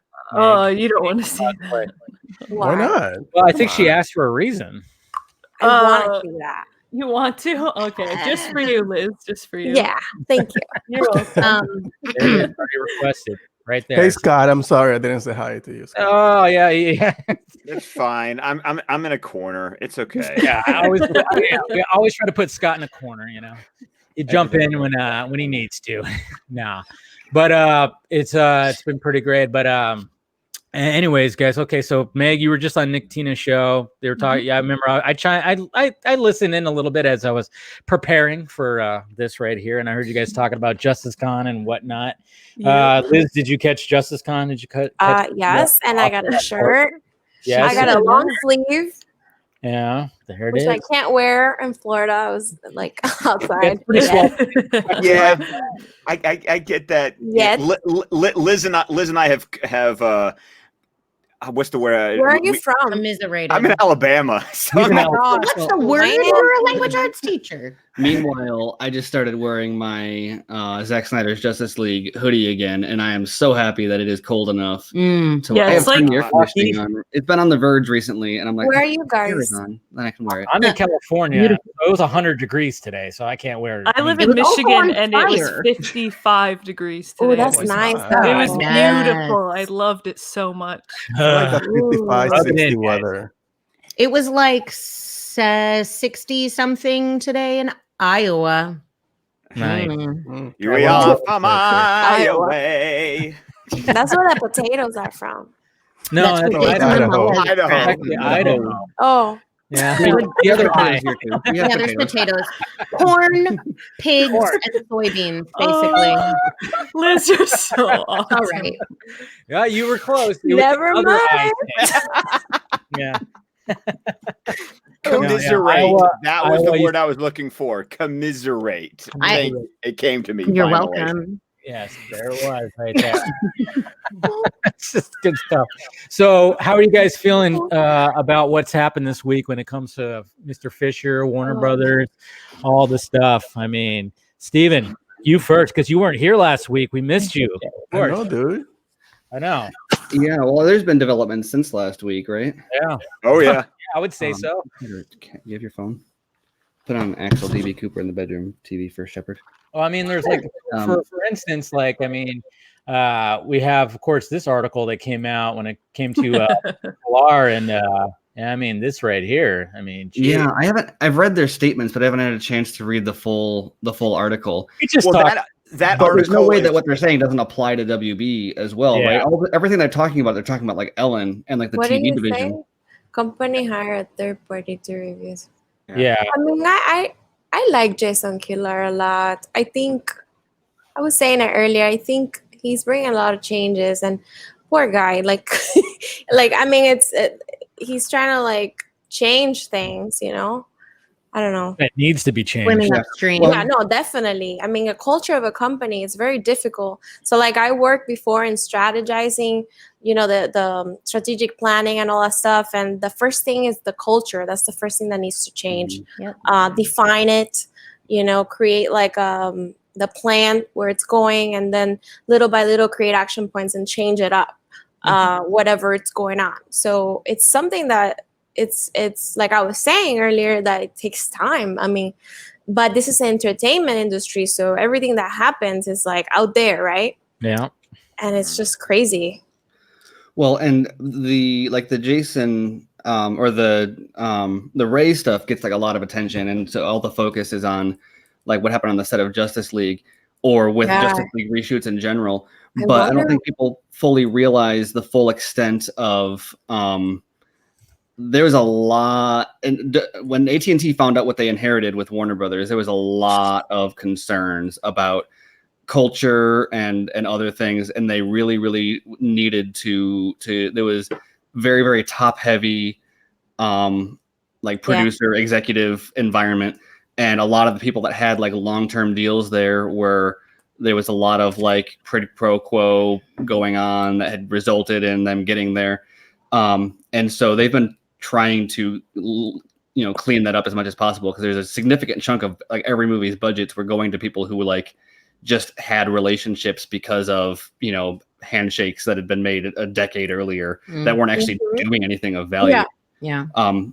Not to mention all the shady stuff they were doing on top of the how they got those handshakes in the first place. Yeah. Well, and You Steve, got That's hand a in word. your face, that's all. No, I mean it's Handshakes. Yeah. Handshakes. I mean all sorts of stuff.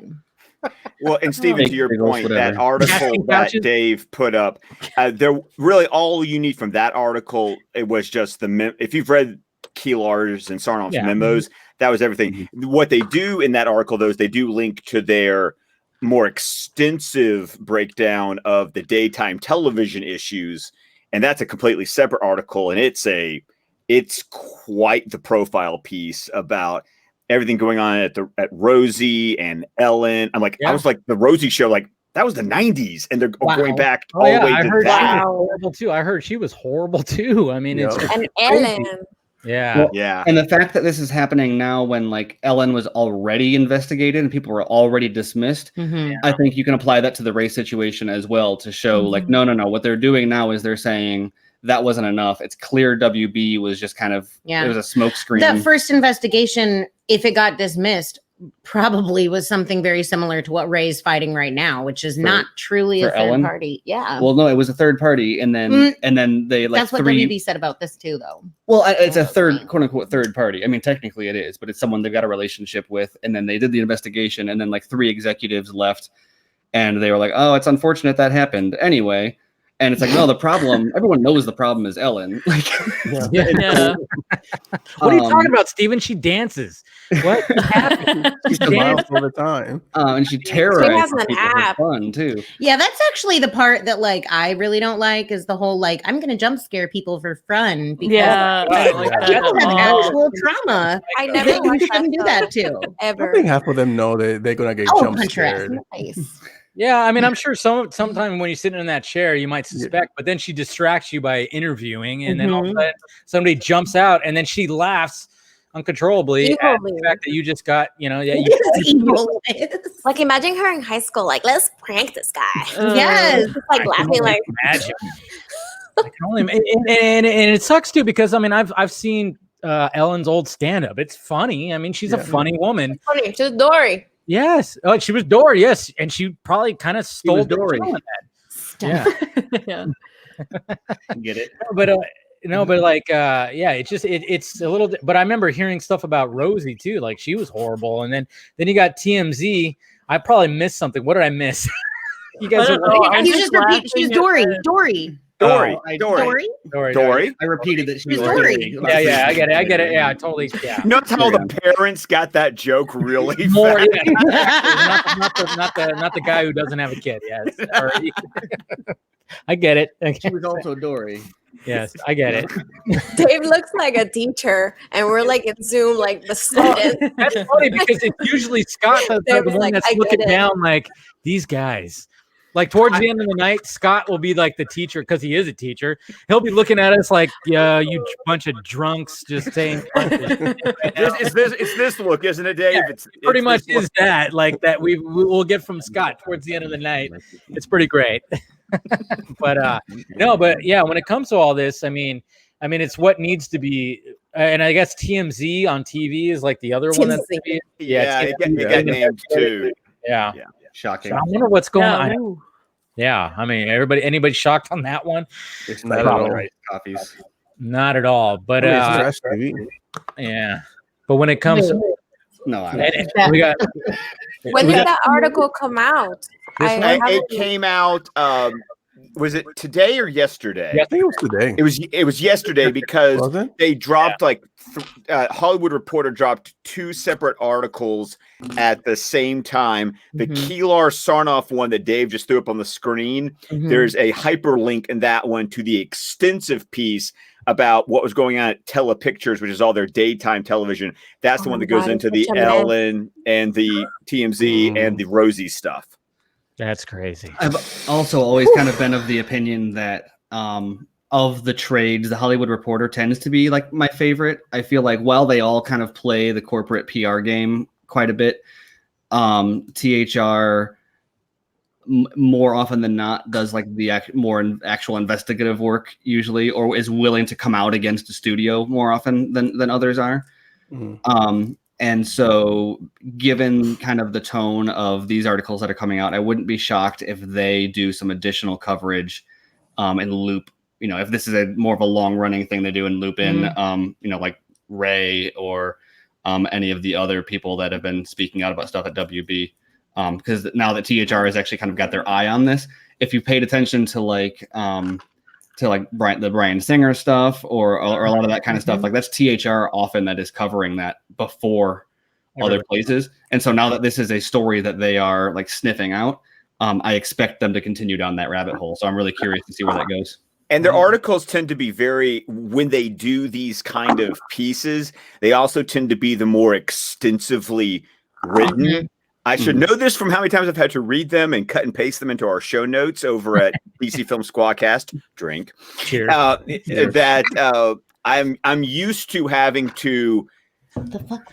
Wrong way. Yeah, you did it. I'm used to going that way. comb through their stuff and pick out the pieces that we're actually going to talk about, because you can't put the full thing in the show notes or you'll just be like there all night, because they really do, like when they get they're like a dog on a bone and they just do not let it go. Lois Lane, the Lois Lane School of Journalism. There it is, right there. Yeah, because I agree with you, Stephen. When it comes to THR, I'm looking for them more than Variety, Deadline, all those guys. But it's always nice when all. Well, I will say Variety. To Variety's benefit, I'd say they're probably second in line. I'd say it's THR, Variety, Deadline. Yeah. Deadline and Vulture. Deadline, The Wrap. I think. Oh God. The Wrap. Technically, The Wrap is a. Hold on, I gotta go get the Wrap. Yeah. Just leave them down there. Never mind. I don't know. You guys are some weird, freaky stuff over there. I don't know. I might have to censor you guys. Handshakes. Handshakes. Oh, gotcha. Handshakes. That's what it is. That's what they're doing over there at Warner Brothers. Handshakes. Casting couches. Anyways. Yeah. I don't know what's No, but like when it comes to the Ray Fisher stuff, you guys feel that maybe like when he does his he goes on his walks and he's talking to people on live streams or whatever, do you think he's like revealing a little bit too much of his plan, or do you think it's fine and it's carefully coordinated? Yeah, that is something that I mentioned in the Real Emotion podcast. Well done, Ben. Very good. Yeah, if you didn't know this, Liz, anytime we promote ourselves or plug our live streams or whatever, we take a drink. LisWonder. Yes. I know. I know. We got both the Wonder Women here that are just like, water, hydrate. Dude, I'm on this diet. Mediocre I can't woman. alcohol. What kind of diet are you on right now? It's a fast metabolism. It's healthy eating. It's nothing crazy like eat lettuce, whatever. It's eating a lot every 3 hours. Oh, you're doing that kind of diet. Yeah, you gotta make time for alcohol though. But because of the 9 months that I was without it, I kind of got used to it, and I was like, you know what? I'm gonna continue being good. I lost like 28 pounds from the baby, and I was like, believe it or not, it was like not that I was fat up or there's anything wrong with like having an extra weight from fun, but I just I just want to feel better, like eat healthier. It's better for my skin, for like my mind. So I can't have coffee, I can't have alcohol, I can't have dairy. You just talked about two of my I know. I know, it's so hard. Or bread. Coffee and alcohol. No coffee when you have a 3-month-old? No coffee. I might as well be dead if I can have coffee, bread, or alcohol. Don't let it be lie. Let it be a But sweet lie. the thing is that nowadays there's so many options out there. So like I make pancakes out of like banana pancakes out of this quinoa almond thing, and it tastes really good. I'm like, oh, this is good, and I'm getting used to getting fruits that I never ate fruits and certain things like that, but it's not a big. I just want to feel better, I want to like tone and get strong, like getting like. You got some guns. I was noticing, like, you have some guns. I was like, I'm like sitting here flexing over here, like trying to like measure up to your guns right there. But I just want to be like comic book accurate, more like the movie, like work out. I'm trying to get some weights, and it's fun, and it's also good for just the future, like my daughter, and she's like a 15-pound ball that I have to carry all day. There you go. You're not your workout regimen too, Scott. Like do some squats with the kid. Oh no! Trust me, I have used my children as dead weights. I absolutely have, especially when you've got. I've done all three of them at one time. Jeez. That's all three in one. Oh yeah, you get one on your shoulder. You get like one like in one arm, one in the other, and it's like pack training. Basic triathlon right there, man. Jeez, that's pretty good. Ben, go get your kids on your shoulders. No, she's 10 month Yeah, she's gonna be 10 months old in 2 weeks. We all have little babies. Yeah. Yeah. So, Yeah, Meg and I over here like, yeah, we're just alone. yeah. Meg, You have Meg Funkos, guys. lives vicariously through my social media right now. That's what she does. Because Yes, every time I post a seriously. picture of the baby, she's like having like flashes. Yeah, sets my baby fever off. Mm. It's all right. We got our Funko Pops. It's fine. It's perfectly Funko fine. Pops are her Right. babies. Exactly. Mine too. Apparently, I've been like starting a collection myself. Jeez, look at this. How many? But, Dave, here's one you need. You definitely need this Yes, one. I need that one. The Batman Who Laughs. Oh, my, Oh yeah. You have that one, Meg? No, I don't. Oh, you Oh, have you one. slacking, girl. I know, right? You know what? Cheers We'll to be you for fine. having one. She doesn't, bud. No. Cheers. It does not happen often or No. at all. At all. Like basically the Funko store, and then Meg, Same and then thing, everybody yeah, else. same thing. Yeah, no. How many do you have now, Meg? You have, like four? Like 376 Oh my god. or something like that. That's a lot of paper. 400 the other day, yeah, or around 400. It's I like think that's it's fair. it's somewhere in between there. I haven't counted in a while. Man, you need like a registry for like insurance. Oh yeah, purposes. yeah. I have the Funko app. You can actually put in your whole collection. I just haven't. wow. I haven't updated it since I moved, and I've gotten quite a bit since then. So Why am I not Wow. surprised Wow. at all? That's Duh, amazing. I gotta fill my apartment somehow. Yeah. I mean, I see it. I mean, I get it. Like, I mean, I had like a little collection before, but then I stopped. Then all of a sudden, like, you know, the comic book shop, like that's at the mall right around the corner from my house, they have just walls and walls now. And I'm like, all right, I'm gonna get into this because that looks cool. I mean, and then I you find little guys like Billy Madison. I mean, Jesus Christ, Billy Madison. Of course you would. Yes. Hey, I've got Back to school. Only the coolest kid pee their pants. and go I've with got that movie for days. I got Jack over here. Oh, you got Jack? Oh, Jack. Oh, we man. just You watched that got today. powers. So cute. All right, no firing the baby in the house. Yeah. Oh man, my Are they kids gonna make love Incredibles 3? Do you think they're gonna make an Incredibles 3? Probably not, huh? I If my hope- kids have anything sure to they say about will. it, they will. They will. I mean, I thought the second one was good, but it was just like, was. wow, how long? It was like what, 12, 14 years, something like yeah, that. it did took They long. do. They need to actually do a time jump. They can't, they can't do it. Yeah, like kids have Yeah. kids when like the kids are all Like teenagers. Violet needs to be in Elastigirl's role in this next one. Mm. Or That like, would oh, be he's smart. college and he's in high school or something. No, bro, they aren't. She already liking boys in this one. We need more. remember she did that spit take. That spit take. that Oh, was Violet. hilarious. Oh my That was God, Violet. I died. And anytime that somebody uses that screenshot as like a response to a tweet, I just cracked up because like What's your favorite GIF? yeah. it's GIF. Don't say Yeah. GIF. It's I great. don't know. GIF is a peanut butter. Okay. You know what? I think it's a Hispanic thing. Like I say GIF too. No, don't well, say GIF. Ben, the reason for that is because founder. the creator calls it GIF. Is wrong. See, there you go. He's wrong, and he He's calls it a wrong. Yes, He's wrong. Because I work in IT, and like 95% of the people that work in IT call it GIF. what the hell, man? Raise your hand. I don't even believe that at all. I can't I call think it that. you need to run a poll for that and actually give us the results because I don't believe Yes. that at all. Here's the thing: until it's a giraffic interface Yes. format, then Thank you. then Thank you. bye. The first word is graphic. What's the other? Graphic, not Graphic. giraffic. It's Or where's graphic the U? interface, U. interactive Well, frame, or Something like that. I don't know. But the first word is graphic. Graphic, yeah. Yes. A hard G, graphic. Yeah. And to answer your question, Liz, my like go-to one is the one from The Office with John Krasinski when he does like the air high five across the cubicle. Oh yeah, I like that.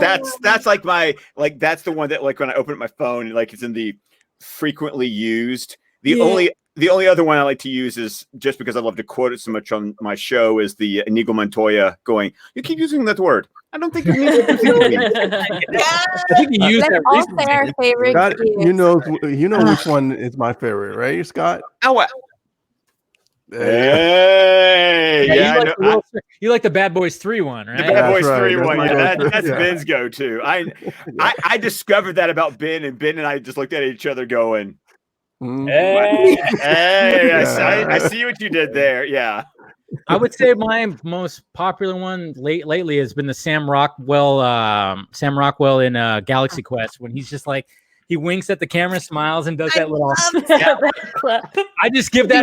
Anytime I get like a hater or somebody like that says something in my mentions, I just send them that, and I'm just like, that's it. That's it. That's my gift right now. I'm like, I love that gift right now. What about you? Mine is always and will always be Natalie Dormer eating an apple in a Oh hand. yeah. Oh yes. It means everything. Yes. Amanda, I mean, and every time you post not that, gonna lie. it makes me just a little bit happier. It Yeah, I really know. does. It's a favorite. It's a favorite amongst the males here. But yes, 100%. What's your favorite Meg? Yeah. What about you? my Meg? favorite? Hold on, I want to see which one I use all the time because I really don't know. My favorite is the Bugs Bunny going, no. No. Yeah. He does that face and the tongue thing. Yes. No. Every time I see it, oh my God, I'm crying. It's so funny. What's a good one? No. So what is it, Meg? We're all waiting. My most used on Twitter is gal when she's dressed as Wonder Woman spinning around in a circle. Yeah. There's nothing Oh wrong my with God. that. I mean, anytime like Fitting. a GIF of Gal Gadot, I mean, oh my God, anytime I see like a little GIF or a video or something like that, it's just kind of like, why are you so Perfect. You're just that. You're Literally perfect. Yeah. She has a sexy thing. Like it's just hers, like nobody else has that. When she raises her eyebrow, I go, oh. Oh my gosh, she's always mad. I don't know why she's always mad. She does it. I know she does it. But there's I'm something looking hot about it. forward to a whole new library of them when Death on the Nile comes out. Oh my And I get like 1930s Gal. That's what I'm looking forward to. Either it's a Like, scene like in eyebrow- the pyramid or eyebrows. something where she's making out with this guy. Yes. Yeah. Yeah. Forgot about that. I mean, yeah, there's going to be like a whole set of Gal Gadot. Oh man, I'm not ready for that. When is that movie coming out? Who knows? With this Who knows when any movie is coming out? I know. October 31st. Is that what it is? Yeah. I don't believe Actually, that 1 minute. No. Yeah. Is that actually going to happen though? I mean, like, oh yeah, we know Garza. We know your favorite gift. Your Oprah, like, yeah, Oprah. we know that. Garza, we get it. And of course, yeah, the Bridget Nielsen one too. Yep. Yeah. Yep. But you do radiate Brigitte Nielsen energy. Yes. Though. Like, That's right. What about that guy that's so always real. like, it's a blonde guy, and he's like, I get you, bro. One guy. You know what I'm talking about? No, I'm not sure. I'll play it. Find it and send it out and link me. Yeah, because I'm I like, love that one too. Yeah. My other favorite one is like when I want to be excited is that it's like that toddler who's like, yeah. Oh yeah. Oh, yeah. Really good. From You Jeremiah see? Johnson. Yeah. Yes. That's always a good one when somebody knows exactly what you're talking about and you're Yeah. like, Oh man, how many times have I seen that? oh yeah. Frequently used. I have. is, right No. Yeah. Oh, you like that? Yeah, the Michael Jackson Thriller and Oh, the twerking, nice. No. Oh yeah, the eating the popcorn. Another Yeah. one of Well, mine. I like the Janet Jackson. little Janet girl. Jackson. Yeah. Yeah. This little girl is like The little girl. That's a good one too. And then Stewie, like trauma. I wonder when I put Stewie traumatized. Like, No, another frequent one I use too is Robin Hood Men in Tights, where Carrie Elways looks at the camera like, Oh yeah, that one. and then yes. he goes, huh. Yeah, because there's so many times where I see something on my timeline and I'm like, why are we complaining about that? Yeah. And then I'll just use the why are you the way that you are? Yeah. that one, That's a good one too. that Michael Scott one too. I like using that as well. But, the other one that I like is the Michael Scott one is the okay. explain it to me like I'm 5. You know what I love too? I've been rewatching The Office on Netflix just because, like, just at night I'll just put it on, and like it almost seems like every episode I'm like Leo and freaking Once Upon a Time, and I'm like, there's a GIF. Yes, and I'm like, oh my God. Yeah. They're all over the place. Like almost every episode has like a GIF that you see constantly on Twitter. The other favorite one of mine is Carl Urban from The Boys, where he goes, boom. Oh yeah, yeah. Boom. I love that one. Because you are Carl Urban from that was your reaction GIF. And that's not that I made. Scott, you get like that spiky wig. Yes. You're good. It needs to happen. And the trench coat. And the trench coat. Yeah. That's all you need. I like that. You could wear again if you moved out of the South. You could wear it again. I like the one with the streamer that he just goes like, "Fuck that guy." I mean, I get a lot of hate, so that one gets used a Snyder lot. Coffee one is funny. Oh, the Snyder Coffee one. That's a new one. So good. But so many things. In my bookmarks, though, because Fran did the one where it's like, tell me your favorite moment and I'll make a GIF out of it. So I have it saved on my phone. 500 frames per second GIF. Honestly, we replaced the one of Kermit the Frog with the T, but that's none of my business. It's like the replacement of it. Even that was like your pinned tweet, right? For a bit. It's been my pinned tweet for like 5 years. Kermit, so long. Tipping the T. I'm like, yeah, that's perfect. I mean, like, yeah, Steven, that's perfect. That's perfect for him. Yeah. When I try to explain Steven to people who haven't met him, I'm just like, his Twitter bio says I need context or I require context. Well, I do require it, but it says I need it. Yeah, I need context. And I'm like, that's it. That's it. You're going to ask him like, you know what? If you had to pick between hot dogs and hamburgers, which one? And he would be like, what month is it? What event are we at? Is it a whole wheat bun? Is there a sesame seed bun? Have they been explained? Is it a boiled hot dog? Is it a grilled hot dog? I know. Speaking of hot dogs, where's Mr. Swenson? You not know? Oh man. Oh shit. That's the one Fran made for me because he was like, "What? Tell me a gift that you want." I was like, "I need the Dark Knight Returns cover moment from Batman v Superman," because I'm such a Frank Miller fanboy. I was like, "Make me that," and he made it for me, and I've kept it like in my bookmarks forever because it's like I want to whip that puppy out because I love. So you should see the lightning bolt. He's in that pose. It's perfect. It's perfect. It's like yes. Just little Easter eggs like that. And then, I mean, and there's like another one in Justice League. I mean, it's in Justice League, but I mean, there's another one from Frank Miller's Dark Knight Returns where Flash, when he trips up, there's like a moment, if you freeze frame it just right, he looks like Superman on the cover being struck by lightning. Oh, yes. Yeah. By lightning in, I wonder if we're going to get more moments like that in Justice League. Oh, I'm sure. Of course. And that's what I love because actually we just on our Patreon show, we just reviewed Sin City from 2005. Ooh, awesome and we talked about how Rodriguez called that movie a translation instead of an adaptation. And when you see movies like that, it's why you appreciate, when what Snyder does in his movies sometimes is where he'll give you those moments without 100%. It's not mimicry. He's not mimicking it. It's just there it is. And if you know it, your internal fanboy is just going. Yeah. I just said that earlier today after I watched Tenet to Jonita. You watched Tenet? Stop it, Ben. I walked out last time. Don't make me walk out again. You did. I'm not gonna Benjamin. I'm sorry. I walked out and I said to Jonita, here's what I love about Nolan movies is that I feel like they're fun enough. There's enough like boom, pow, explosion, intrigue to get the average person to be interested in it. And then for people who want to look deeper, there's always something more to dig into. Like always.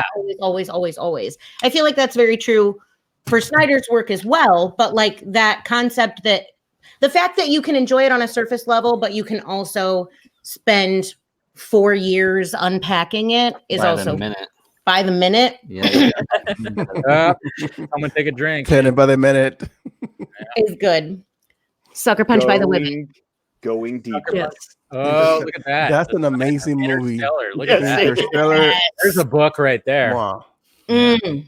Yeah, I don't think Liz hasn't seen the Oh, yeah. collection. Okay, like you should see this guy's collection of books. Oh I my mean, god, yeah. He My literally will give you a book so There that it you is. can get a new Watch. version of it. Look at this. So if you want one, Look at that. Oh my Look at that. god. if you want one, just ask and he'll just make it Oh, yeah. buy a new one. Oh yeah, I told him Wow. I hadn't. I'm not familiar with Dune. I've seen the Lynch movie a long time ago, and Scott just goes, "I'm sending you a copy, and we're gonna talk about it." And I'm like, "Sweet." And sure enough, it's right there on my couch right now. Have you read it though? First I Have you haven't read started it yet. reading it? tomorrow. So you No, better 'cause get caught I'm up on your still reading. What's that? Is that he's sending you your first assignment tomorrow, so you better get I caught know, up on your seriously. reading. Turn it in by 11:59:59. Like I have to do a book report. You know what's funny is like when I was actually in high school, I used to make up my own book reports. I don't know if anybody else did that. Yeah, that's how creative I am. Yeah, I would literally make up stories, write it out, write a title, and write a fake author, turn it in, get an A. Swear to Just God. saying. Yeah. Wow. Weird. You should write a book. I know. Well, I've You tried. actually write a book from one of your book reports. Go get a book report. You know what? It's like the book report was the pitch, and now he actually has to go and like write the book. Exactly. Pretty much. That's what you were doing. You were And practicing. then a movie. You should Yeah. sell them to Movie, authors. then Like, hey, sell it look, as I got an A on this in 7th grade. You know what? You're It's trying to basically sell what it like in your future, James just gotta write it Patterson does these days. He writes the outline, gives it to some upcoming author. He gets top billing on it, but the other person at least gets the publishing credit. Oh, wow. Send it to, that's what you should do. I'm Yep. full of ideas, man. I mean, Hey, I have I two was speech doing teams I coach that could use some of those. Send them my way, Dave. There it is. I'll send some over my pitches and stuff.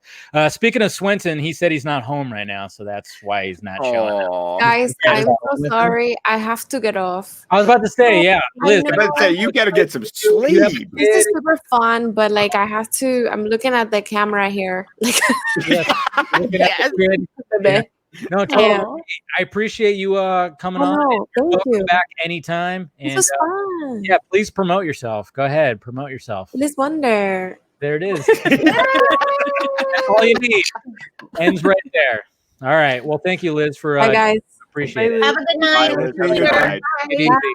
Bye. Bye-bye. She's All right. so nice. Yeah. No. Everyone's in the George. comments like, she's so hot. She's so hot. And I'm like, she is kind and Yeah. very smart. Yeah. She's awesome. I met her when I met her in person. Like I interviewed her, and right after the interview, she just like gave me a hug. I was like, "Oh, I freaked out." I was like, "What?" Okay. I'm I was sorry, like, but Just made everybody in the do live that. jealous. We just do Because that. one of the in things, South. like- It's kind of a thing. We hug. We talk to strangers in the grocery Oh, store that's what it line. is. That's what it is. It's a cultural thing. I'm sorry. It's Okay, what you know we what? do. That is true because I or- remember I went to Baton Rouge and I went to buy a coffee and somebody came from behind me. Hey, how you doing? Good morning. I was like, what the fuck? Who are you? Yeah. I like to joke that my wife has "talk to me" written on her forehead. She gets that a lot. I know Gotcha. people who aren't from around here don't get it, but down here it's like if you don't, then you're like, well, Rude. aren't you rude? You're rude. What's wrong? And What's in the wrong with you? Midwest, if you do interrupt whatever I'm doing with my day to try to start a conversation with me, you're rude because I Yeah. have other things to do. Like, why are you wasting my time right now? That's how we Hello? are in Jersey too. Nice to see you and goodbye. Keep it moving. Yeah. Keep it moving. What, Like like, who? Got crops to harvest, you know? I think it was a Super I mean, like Bowl. if you talk to me, like I would engage in a conversation and hey, say, hey, hi, how are you? Whatever. But if you'd I'm in a rather hurry, like Like, get the fuck away from me. yeah, it's like No, listen, I I've don't had- know I've who had- the fuck you are. I gotta go. I'm sorry. No, I've had entire conversations about families waiting in the grocery store line. Really? It's just, Oh my god. yeah, it's just what happens. You just look at them, you see their kids running around. Hey, yeah, I get it. It's a thing. It's fine. It's When I'm, fine. when I'm in the grocery store, I'm just like, I want to just get in and out. Like, Yeah. and like, you know, and it sucks too because now that COVID hit, they took away the fucking baskets, like the handheld baskets.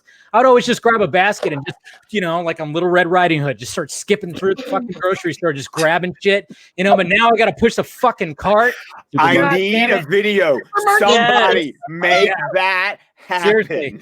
Me with my mask on and my fucking aviator shades, just in my Batman shirt. Yeah, fucking So A. no one recognizes you. Nobody Because will. that's always a hassle. Humming a theme song as you jog through.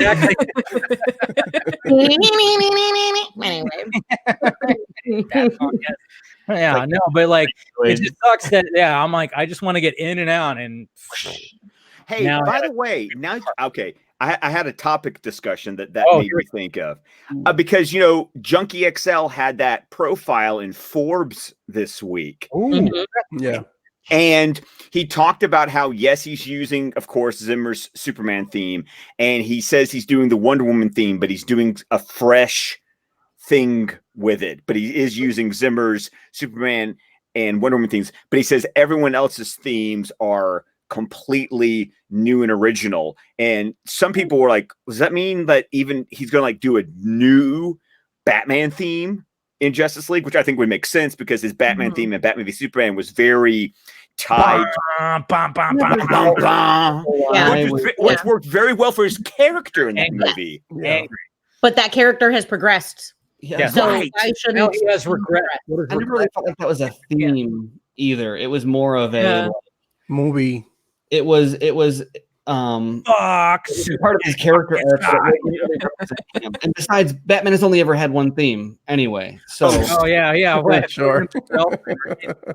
I think it was more with the story that Zack wanted to tell in that movie. It was not about Batman as the character. Yeah.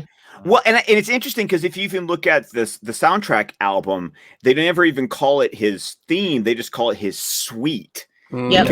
Because the track is even called Men Are Still Good.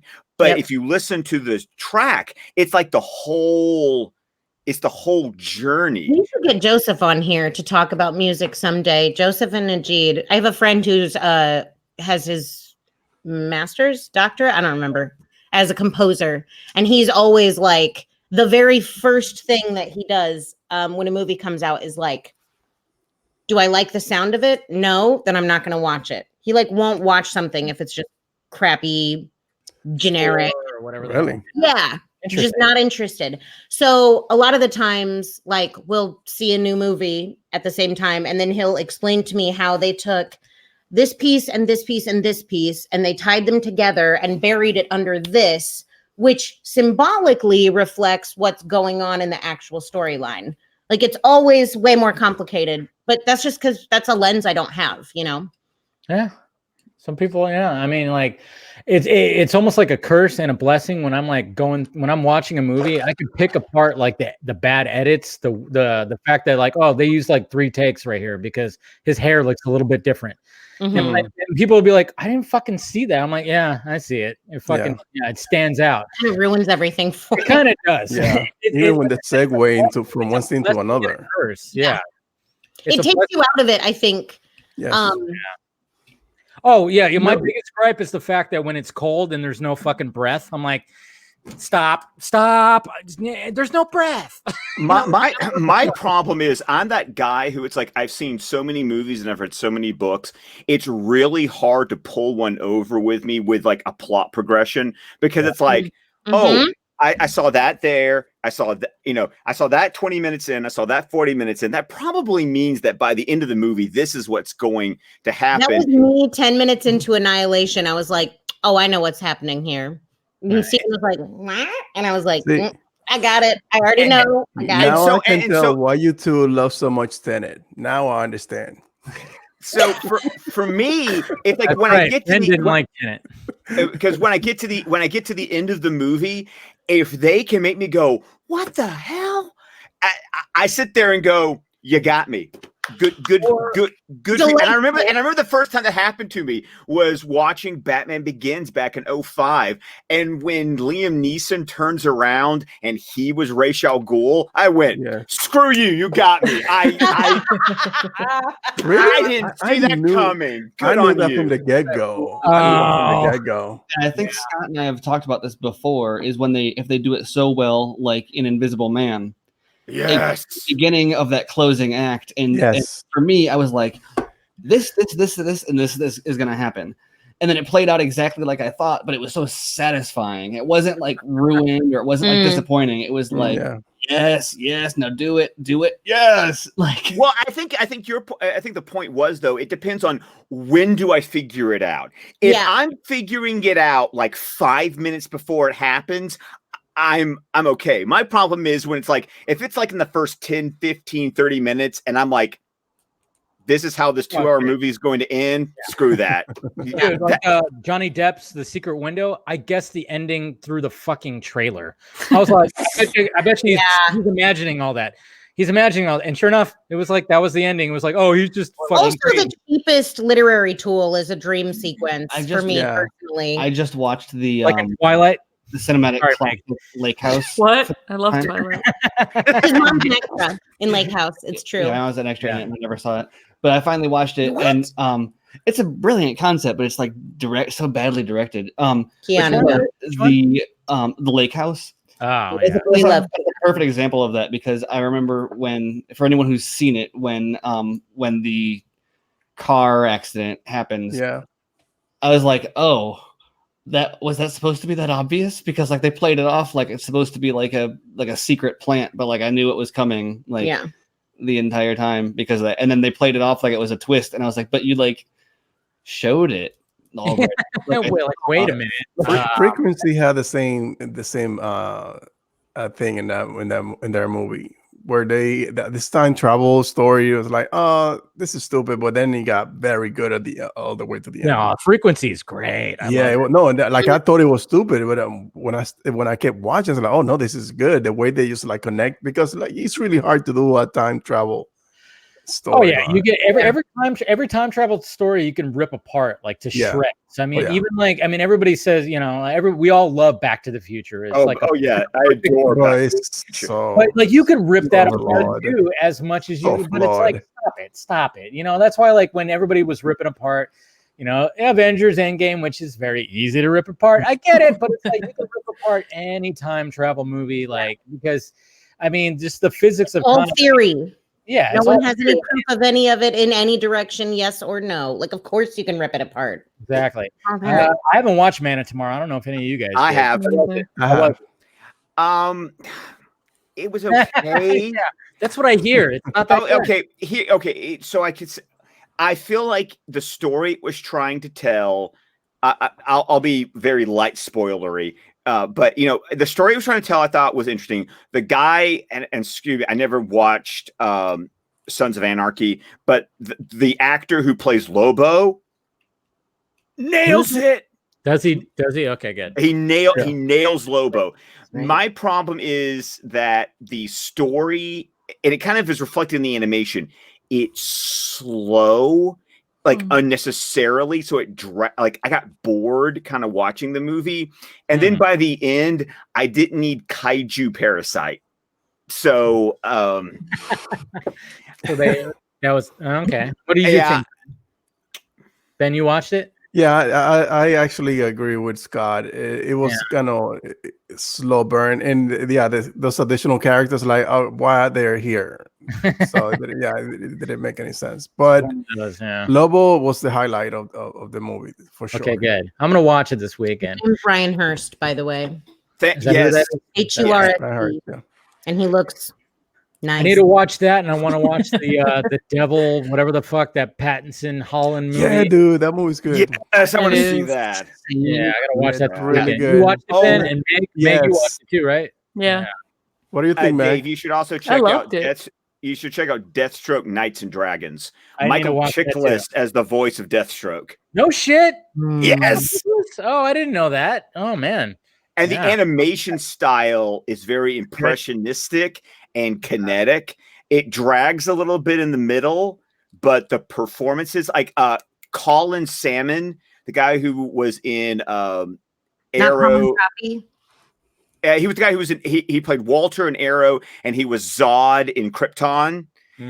He's the voice of Wintergreen, and he was fun to see in that movie. When did this come out?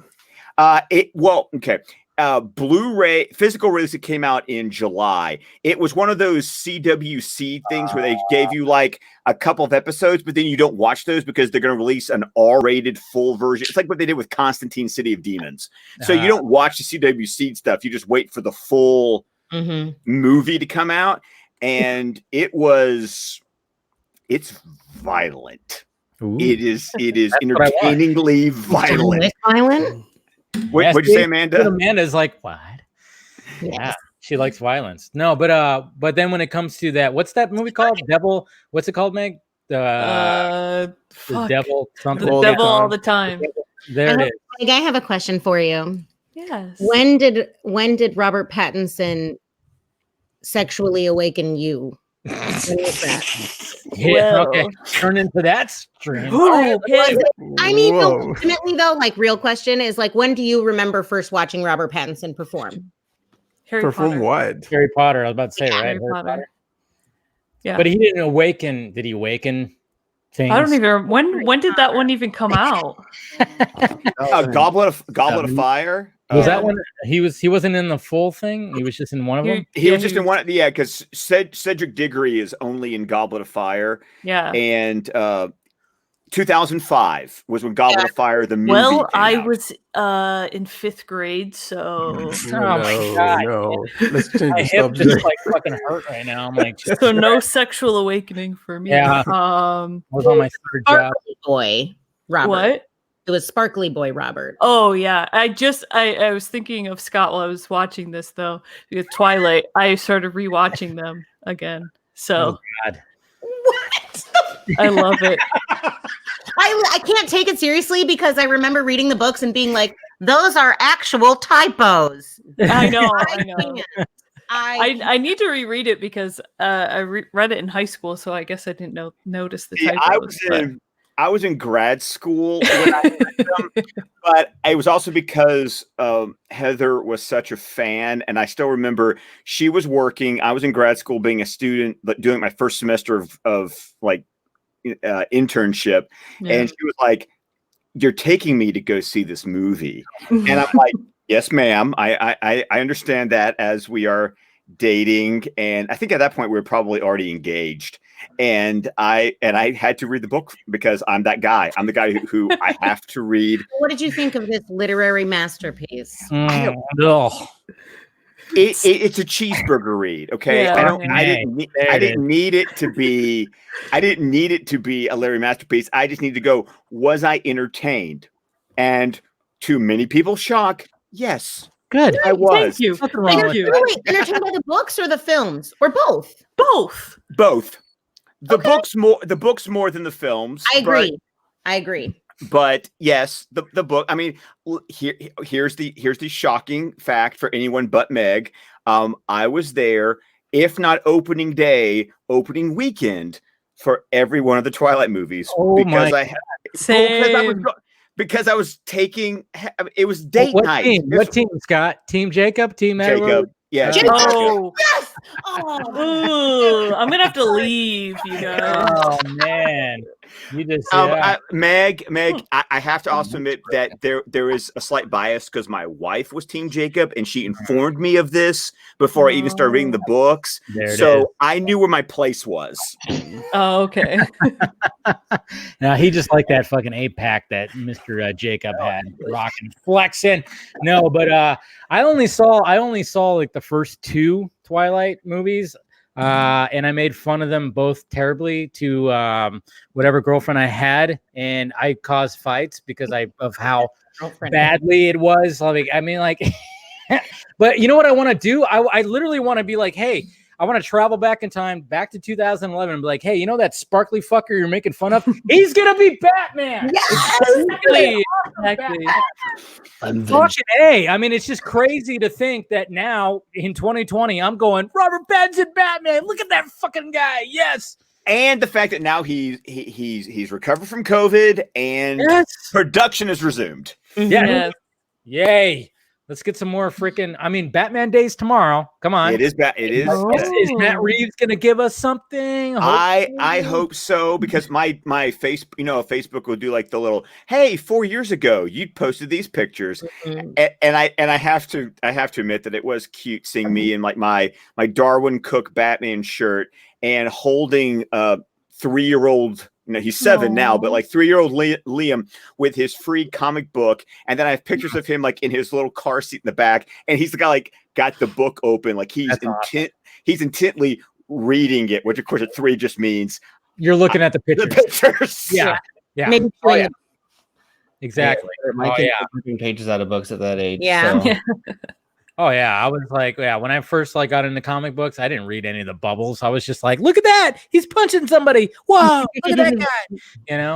So that I didn't have that option when my aunt decided to give me the Dark Knight Returns when I was 7. Thanks so much. I've got the Longmeadow Press leather-bound complete Frank Miller Batman that has like Batman Year 1, Santa Claus Wanted Dead or Alive, and the Dark Knight Returns. You need to get rid of that one? What'd you say, Amanda? You need to get a new one of that. We'll take No. You You don't understand how many copies of Dark Knight Returns I actually. That's not one that I get rid of. I just continue to collect as many varied editions as I can. like a Gutenberg Bible for you. Yeah. Exactly. Yes, I read it every year, that kind of thing. But yeah, because it was 89. It was when the first Tim Burton Batman movie came out, and of course, what does my aunt do? Oh, this is Batman. Let me give my nephew some Batman comics. So I read Batman Year 1, Selena Kyle, but I get through it fine. The Santa Claus Wanted Dead or Alive is no big deal. Freaking Dark Knight Returns gave me nightmares. I read the second number 7. I didn't touch that book again literally until I was 30. Wow. I traumatize you that much. Oh, between the dead Boy Scouts with the cotton candy and the batarang sticking out of the Joker's eye socket. Oh God, that's a horrible. That thing freaking traumatized me so much so that people were like, "Dark Knight Returns is the greatest Batman story ever." Dark Knight Returns is the greatest story ever. And for the longest time, I was like, why? I don't get it, because I was 7. I didn't get any of the socio-political commentary. Yeah. I didn't understand really what was going on. I didn't get the context at all. Then when I was 30, the Jay Oliva's animated movie was coming out, and I was like, okay, I need to revisit this book. I read it when I was 30, and I went, fucking A, this thing's the greatest Batman story ever. Fucking A, man. Yeah. I mean, come on. 7-year-old Scott, what were you thinking? Wait, so that was so you didn't even read it before The Dark Knight Rises then? No, or before Jay Oliva's? I think that came out before Jay Oliva's Dark Knight Returns. But it did come out before. But I still knew but I still had read it. So it's in there, just so it's still in the back of your brain. You got to remember, the reason I can spout out all this random crap is I have this inhuman retention. Like I read stuff and I remember, like, I'm the one that my dad never understood how I could walk out of a movie after one time and I'm just quoting the whole freaking thing. Like it's just it's what I do. I listen to a song, I can start singing along. Like, I was that person that I didn't read music for the longest time. I learned to sing by listening to cast albums. Mm-hmm. And I couldn't read music, but I don't have perfect pitch, but I had pitch memory. Like, I remembered these were the notes. I didn't know what the notes were. I just knew that that's what they sounded like.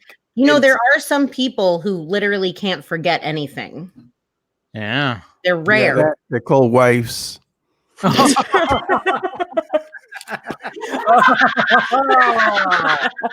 Zing right there. Good job, Ben. Oh. Hey, that was a good one right there. Wow. You were already in the doghouse, Ben. You just don't join that thing. Basically, every husband right now is thinking this. Shit. Yeah. That's my new drop right there. Just anytime, like, something happens. Shit. There it is right there. Oh man. Good, man. I like that. I like that. Oh man. That one, I don't think Amanda's gonna recover from that one. I don't think so. I think I struck a nerve there. That was good. That was really good. But to your point, Steven, even when something like the dark, Steven's not even listening right now. No. Go ahead. But to your point, Steven, like even when something like The Dark Knight Rises comes out, even though I've never actually read No Man's Land, but I know what No Man's Land is about. So it's one of those things where it's like either I've read it or I know enough about it that when something comes out and it's inspired by it, I can still point at it and go, if you haven't read it, it's sitting on your floor unread. No, you don't. I actually do have like the 7 trade paperbacks. That's like, Cataclysm, Road to No Man's Land, Volume 1 through 2, No Man's Land Volumes 1 through 4. Like, no, you're right. They're right there. I mean, just on the pool table or under the pool table? No, actually on the shelf. Oh. Because I do have the bottom, when I show off that bookcase, the bottom shelf is all of my DC trades arranged chronologically by release, so that if I start on the left, I can go from like hard traveling heroes all the way to Black Mirror, and like I can basically travel the entire post-crisis DC universe in chronological order, because that's how I've shelved them in my bookcase. Right. It's just like on a weekend.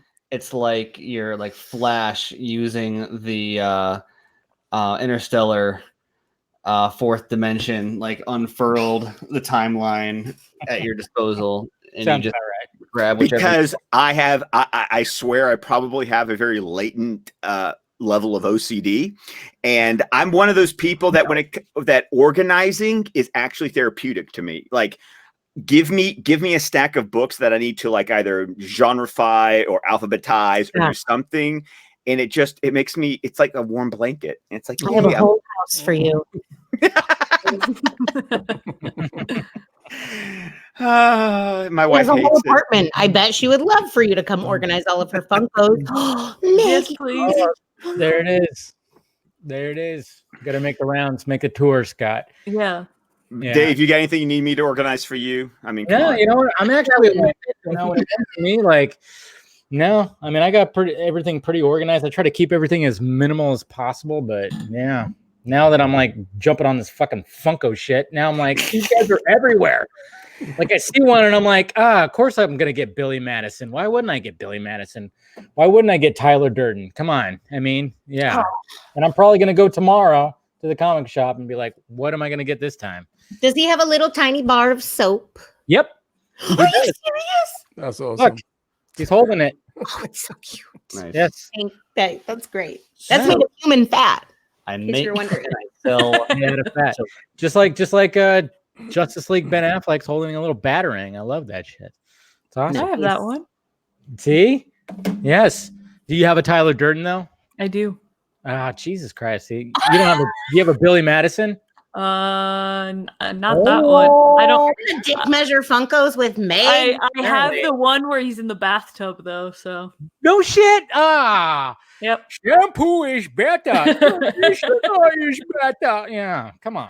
Yep. Put that music on. Damn it. Yeah. See, yeah. You're right. Yeah. Amanda, welcome to my stream. I'll bust No, out. it's just I don't know why I didn't put it together until like way more recently. But you used a Jim Carrey gif, and I was like, "Oh my god, he's your idol, isn't he?" And you were like, "Yes," and I was like, "The whole world suddenly made sense." Growing up, like when I saw It Ace all Ventura, makes sense I was like, now. yeah.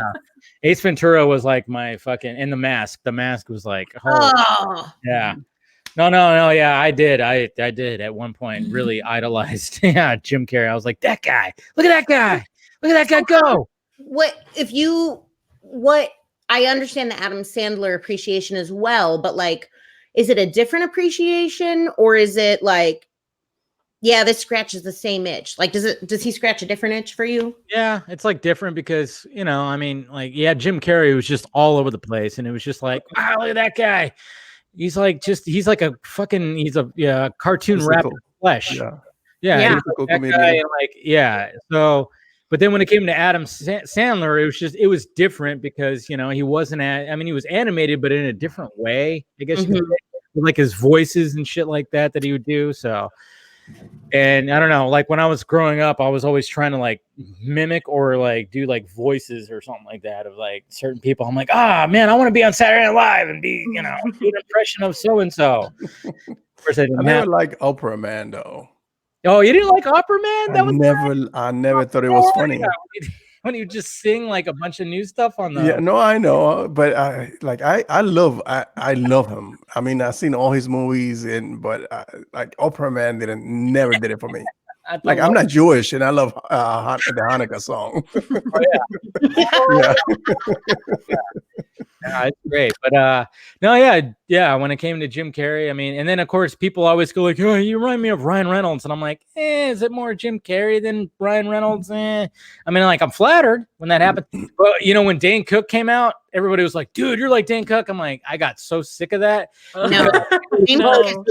Spiky hair, and I was like animated and stuff like that. I always thought of you as Ryan Reynolds. Yeah, which is better, I think, because Dane Cook, who the fuck's that guy doing now? Yeah, he's like old and weird now. Still trying to steal jokes from other people. I know. Yeah. Oh, you seen that too? Yeah. No, I mean, when he first showed up, I was like, yeah, this guy's cool. I like him. He's funny. But then after a bit, it was like, all right, this is old. This is getting old. Like, yeah. And then all the joke stealing thing happened, and it was just kind of like, all right, kind of over the Dane Cook thing, like, you know, big time. But you know, at least Mr. Reynolds has, you know, tested the time. I watched Ryan Reynolds when he was on Two Guys, a Girl, in a Pizza Place. I was like, look at this guy. Look at this guy. He's funny, you know, and there it is. Now he's like back Rick Moranis from like 50 years. How did he do that? How did he do that? I don't know, but he said that when he got the call that Rick signed on, he cried. He wept. And I would have too. He's Canadian. He's a Canadian treasure. Yeah, but he's completely retired. He stepped away from forever. Yep. Because he was like, I have 5 kids, so I'm gonna go raise them. Like, good, commendable. I mean, priorities. He like in the 80s and early and like halfway through the 90s, it was like Rick Moranis movies.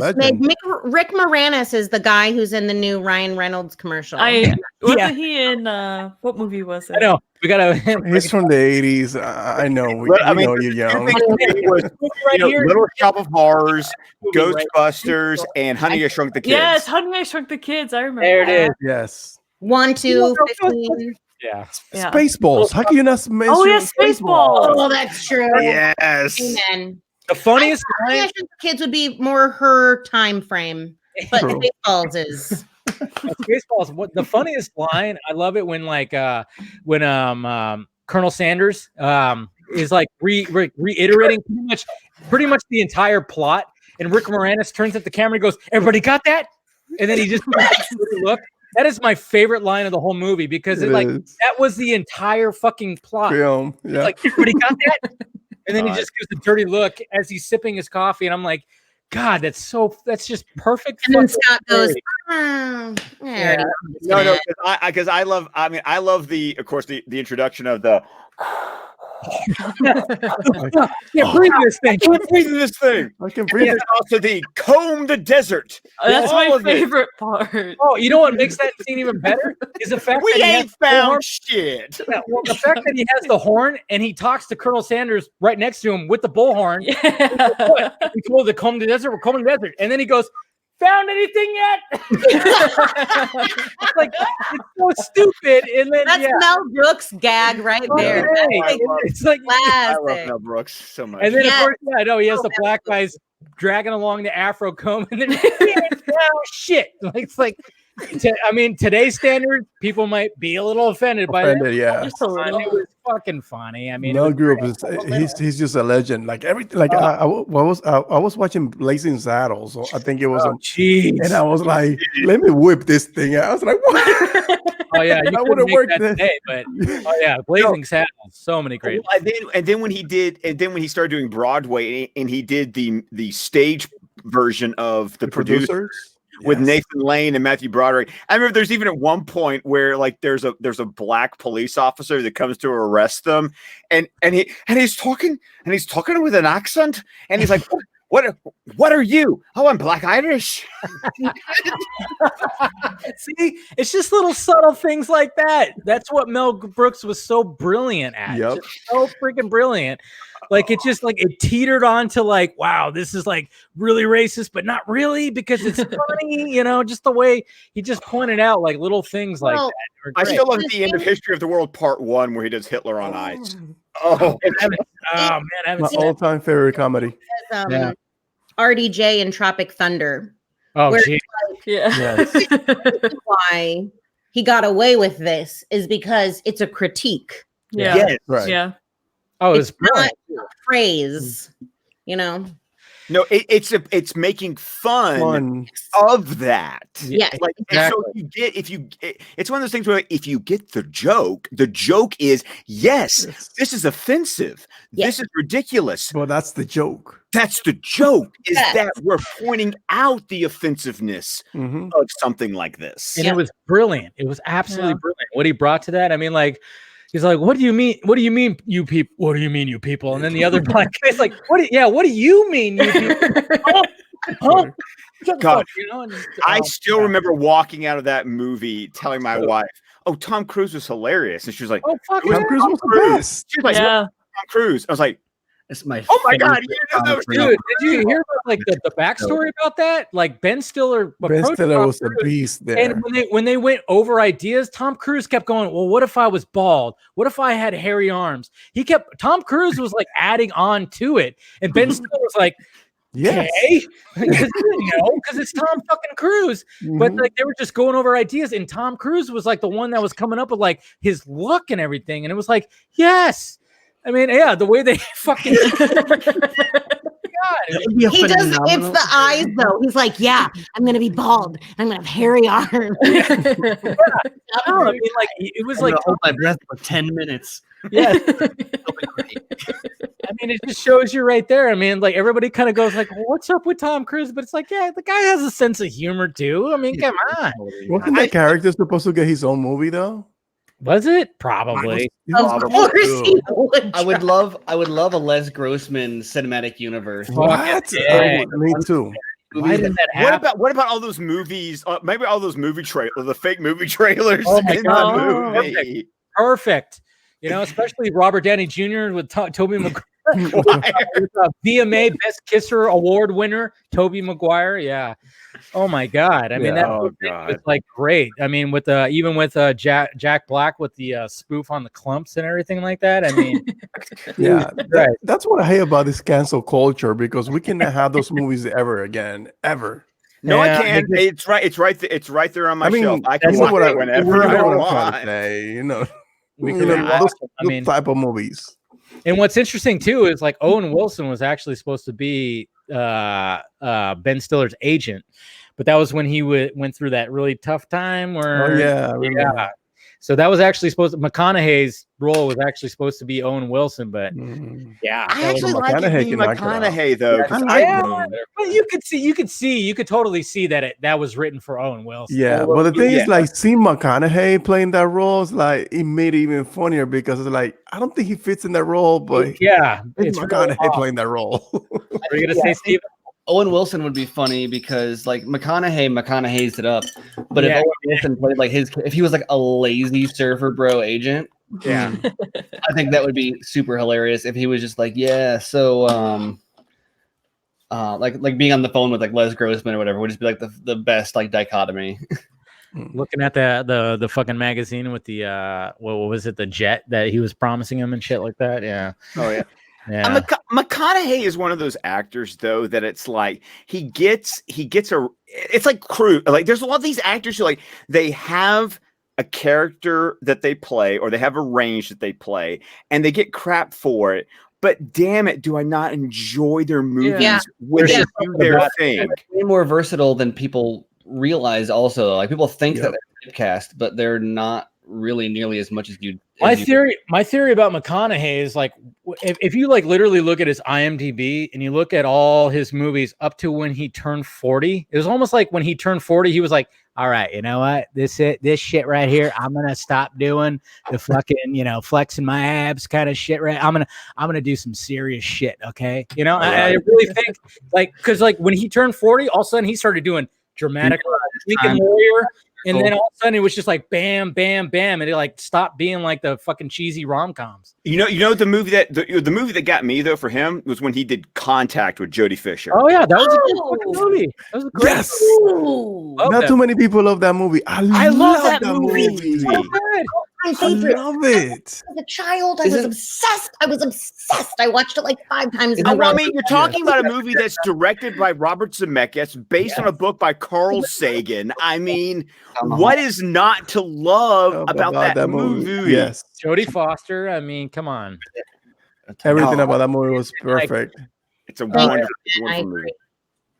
Oh man, I know. I love that scene when Jodie is talking to her dad. Well, it's not really her dad; it's an alien. But I was like, and it's played by David Morse. And there's an actor who doesn't get enough work these days. Enough. You are right. You're absolutely right about that. No, Contact has that tracking the shot through the mirror down the hallway. Oh yes, that's right. Yeah. Oh man, I love it when directors just take... have Jodie Fisher because you say Jodie Fisher? Sorry, Foster. Thank you. Who's Fisher? Oh, I'm Ray Fisher. Thinking Jenna Fisher. I was gonna say something about Ray Fisher like 3 hours ago. We haven't even been on the stream for 3 hours, Ben. I'm sorry. Yeah. We're at 2:14, guys. Then again, I'm drinking, so time is kind of eluding to me right now. So. By the way, Ben, how are you feeling with your chest pains? Yeah. Oh, I'm all better.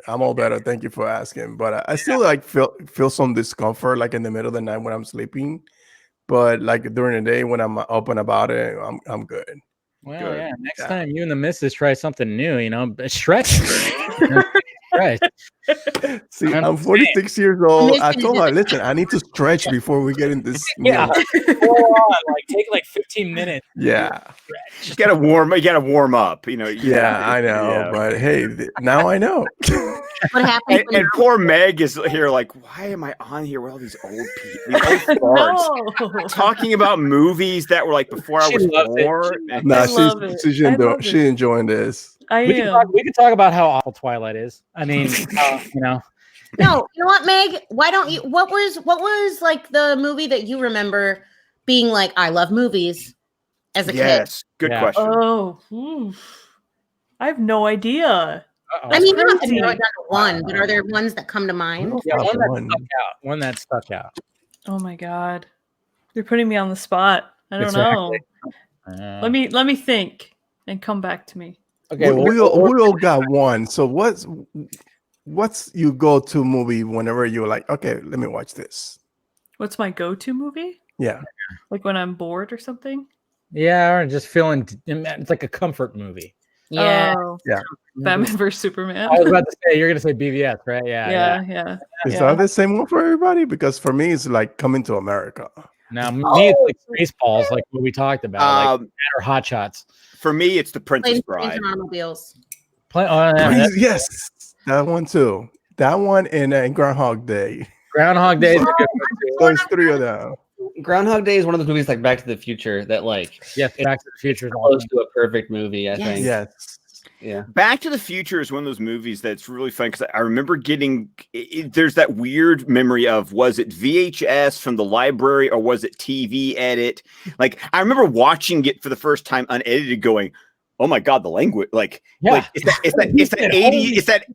that 80s PG that was like, dang, what they got away with in the 80s in a PG movie. He didn't say holy smokes. Right. Yeah. and you know, and every time it wasn't crap, it was shit. Whenever with the manure and all of that. I also remember the fact that for some weird reason, I saw the movies out of order. I saw part 3 before I saw part 2. Ironically, it doesn't matter with that franchise. It really does. Yeah. The whole concept Well, the best thing about part 3. I've never seen part 3. Yeah, well, part 3 was weird because when it starts off, I don't know why Marty is like back, because remember, part 3 begins like the end of part 1. But 2. Marty runs back once the DeLorean disappears. Yeah. And I'm like, how did Marty get back? Yeah. He's got the hoverboard, which if you haven't seen part 2, you're like, where the hell did the hoverboard? Yeah. Where the hoverboard and the letter from Doc. It's like there's like all the setup. No, once he goes back to the Old West, part 2 doesn't matter. Yeah. Because once you're back in 1885, it's like we're in this adventure now. I think part 2 relied heavily on part 1, but part 3 kind of stood out on its own because it went back even further. So it's like once you were back in time, it's like, okay, as long as you know that this guy is a fucking descendant or like an ancestor of Biff, you know, Tannen, you know, Mad Dog Tannen, cool. But then you didn't need it. That was it. But when it came to Back to the Future 2, it relied heavily on the Well, the whole last half of the movie is going back to the first movie. Which is why I love Back to the Future 2. Like for a while, it was my favorite out of the fucking trilogy, but you can't beat the original. You really can't. No. Yeah. But the fact that would say any of the Indiana Jones films are comfort films for me. Yes. Yeah. Awakening, probably. Even Temple of Doom. Temple of Doom. Yes. All of them. Yeah. For me, it's one of those things where, like, you know, there's the difference between which one's the best movie and which one's your favorite movie. Yes. I will argue that Raiders is the best movie, but Last Crusade is my favorite movie. That is my favorite. Last Crusade with Sean Connery. Come on, the camaraderie, the chemistry between Connery and Ford. It's just unreal. Yeah. And the comedy cues that were like on point, every single one of them. Oh my God. It was like, I should have sent it to the Marx Brothers. It's like, we call the dog Indiana. Yeah. We call the dog Indiana. There you go. And again, Meg is like, what are you guys talking about? I've seen these movies. Can we talk about Saved by the Bell? Saved by the Bell. Hey. Don't, yeah. No, Saved by the Bell was like early 90s. Come on. Oh, that's true. That's the yeah. I'm sorry. Yeah. How early? What's very early? Like 96. Yeah, 96. Well, okay, yeah. Meg. If you want to dive down, you want to dive deep into Saved by the Bell, just go to Funny or Die. Go to their segment called Zach Morris is Trash. Yes, I love those. Oh my God. I mean, like, I love that fucking segment that they have because yes, Zach Morris was a fucking piece of shit. Asshole. He was an asshole. Correct. And they call it out. And you see, I mean, the whole time you're watching the series, you see it, but you don't want to believe it because you're like, Zach's the cool guy. Look at his hair. It goes in a wave and it's bleached. He's wearing high tops, you know, and like, you love it. The best one is when he was an arc. He was what? When he was an arc. An arc? Yeah. Are you talking about the drug episode? Yes. Yes, the drug episode where they found the roach. Yeah. Oh man. Like, what the fuck calls everybody out on a fucking roach? Well, I still remember when there was like that infographic that was like choose your car. And I'm sorry, I was born in the early 80s, so like I'm a child of the 90s, but I'm sorry. When I see a Pontiac Trans Am, I'm still gonna hear the voice of William Daniel, and it's gonna be like, I want a Night Industries 2000. I want David Hasselhoff driving a black Trans Am through the desert. But you know I love Knight Rider. When I hear that voice, I think Mr. Feeney. That's me. I'm Mr. Feeney. Yes. See, you're Mr. Feeney, and for me, it's always gonna be, you're the voice of Kit. Yeah. You should be like the little voice, like the wave thing on the dashboard of the car. Even though I watch Knight Rider, I'm with Dave because that's I guess it's the closest, the latest memory I have of him is Mr. Feeney. See, for me, it's always, Michael, is this a wise move, Michael? Yeah. What are you doing, Michael? Yeah. Yeah, See, I love not for me. It's all about Mr. Matthews. Oh, and talking about the Mandela effect on that one, for some reason, I did not realize that was David Hasselhoff. I thought it was like Michael Landon from like Little House on the Prairie. Actually, wasn't he in that show at one point? Did he? I don't know. I don't know. Hair. Because Hasselhoff even played like an evil version of himself in that show with like an evil version of Kit that was like white or something. Like it was. Yes. Yeah. Oh my God. Cheesy. I remember going through a period before I got married. Yes, because there was. I can imagine that I was not immediately snapped up. I know this is a shock to people, but you know, it's like. There was this period where I was like between 05 and 09 where I was like relishing in like DVD releases of old 80s shows. Collecting them. Oh, I was doing like the Knight Rider, the Richard Dean Anderson and MacGyver. It was like that was such a MacGyver. Those you had to go find DVD box sets, and it just depended on what happened to be in print. Yeah, well, I also worked at Barnes and Noble at the time, so it was like we had that huge DVD CD section. So when these things would come out, I wait for like the buy two get one free sale, and so like I would get an entire series because they'd be like, buy these two, have a coupon, and you get this third one for free, and you would collect the entire show. Collection came from Hollywood Videos. Hollywood Video. Oh my God, RKO Hollywood. Oh my God. I missed We were going when we moved. Out of Chicago. When we moved out of Chicago, we found the old cases for all of these DVDs from Hollywood, and like the receipts were still inside. We were like, this one's from 98. Like wild. Man. I'm curious, what's a movie that you saw on home release, be it VHS or DVD? Or Blu-ray, because Meg probably was young enough for Blu-ray at this point. Sorry, Meg, I love you. I only tease because I love better you. than all of us in 10 years. Okay, take it. we all the shit in this. What's the movie that you, for some reason, completely missed in theaters? Only like you could have seen it. I'm not talking about like movies that came up before, but like you could have seen it in theaters. For some reason you didn't, and your first experience was on home release, and you were like, "Damn it, all the hell! Why didn't I get to see that in theaters?" Robin Hood, Prince of Thieves. Missing in action, dude. Mask of the Phantasm. Mask of the Phantasm. Ooh, I saw that in the theater. Yeah, my dad saw that. My dad was visiting because he was like stationed like in Korea or something like that. And he showed up for about like 3 weeks, and it was when Mask of the Phantasm came out. And we were like, we're going to see that shit. So I saw that in the movie theater. But I hate you. Prince of Thieves, I didn't see it in a theater, but I watched it religiously on VHS. I mean, I can remember like the Morgan Creek fucking opening. Yeah, come on. Anyways, yeah. Titanic. You didn't see that in theaters, really? I saw that. I mean, they released that movie like 5 times. Came out, and I begged my parents. There's no way they were gonna for the. No, they were never going to take me. Begged them for the movie for Christmas. So I actually did get the 2 VHS set. Yes, I remember that. We had that. My grandma had that.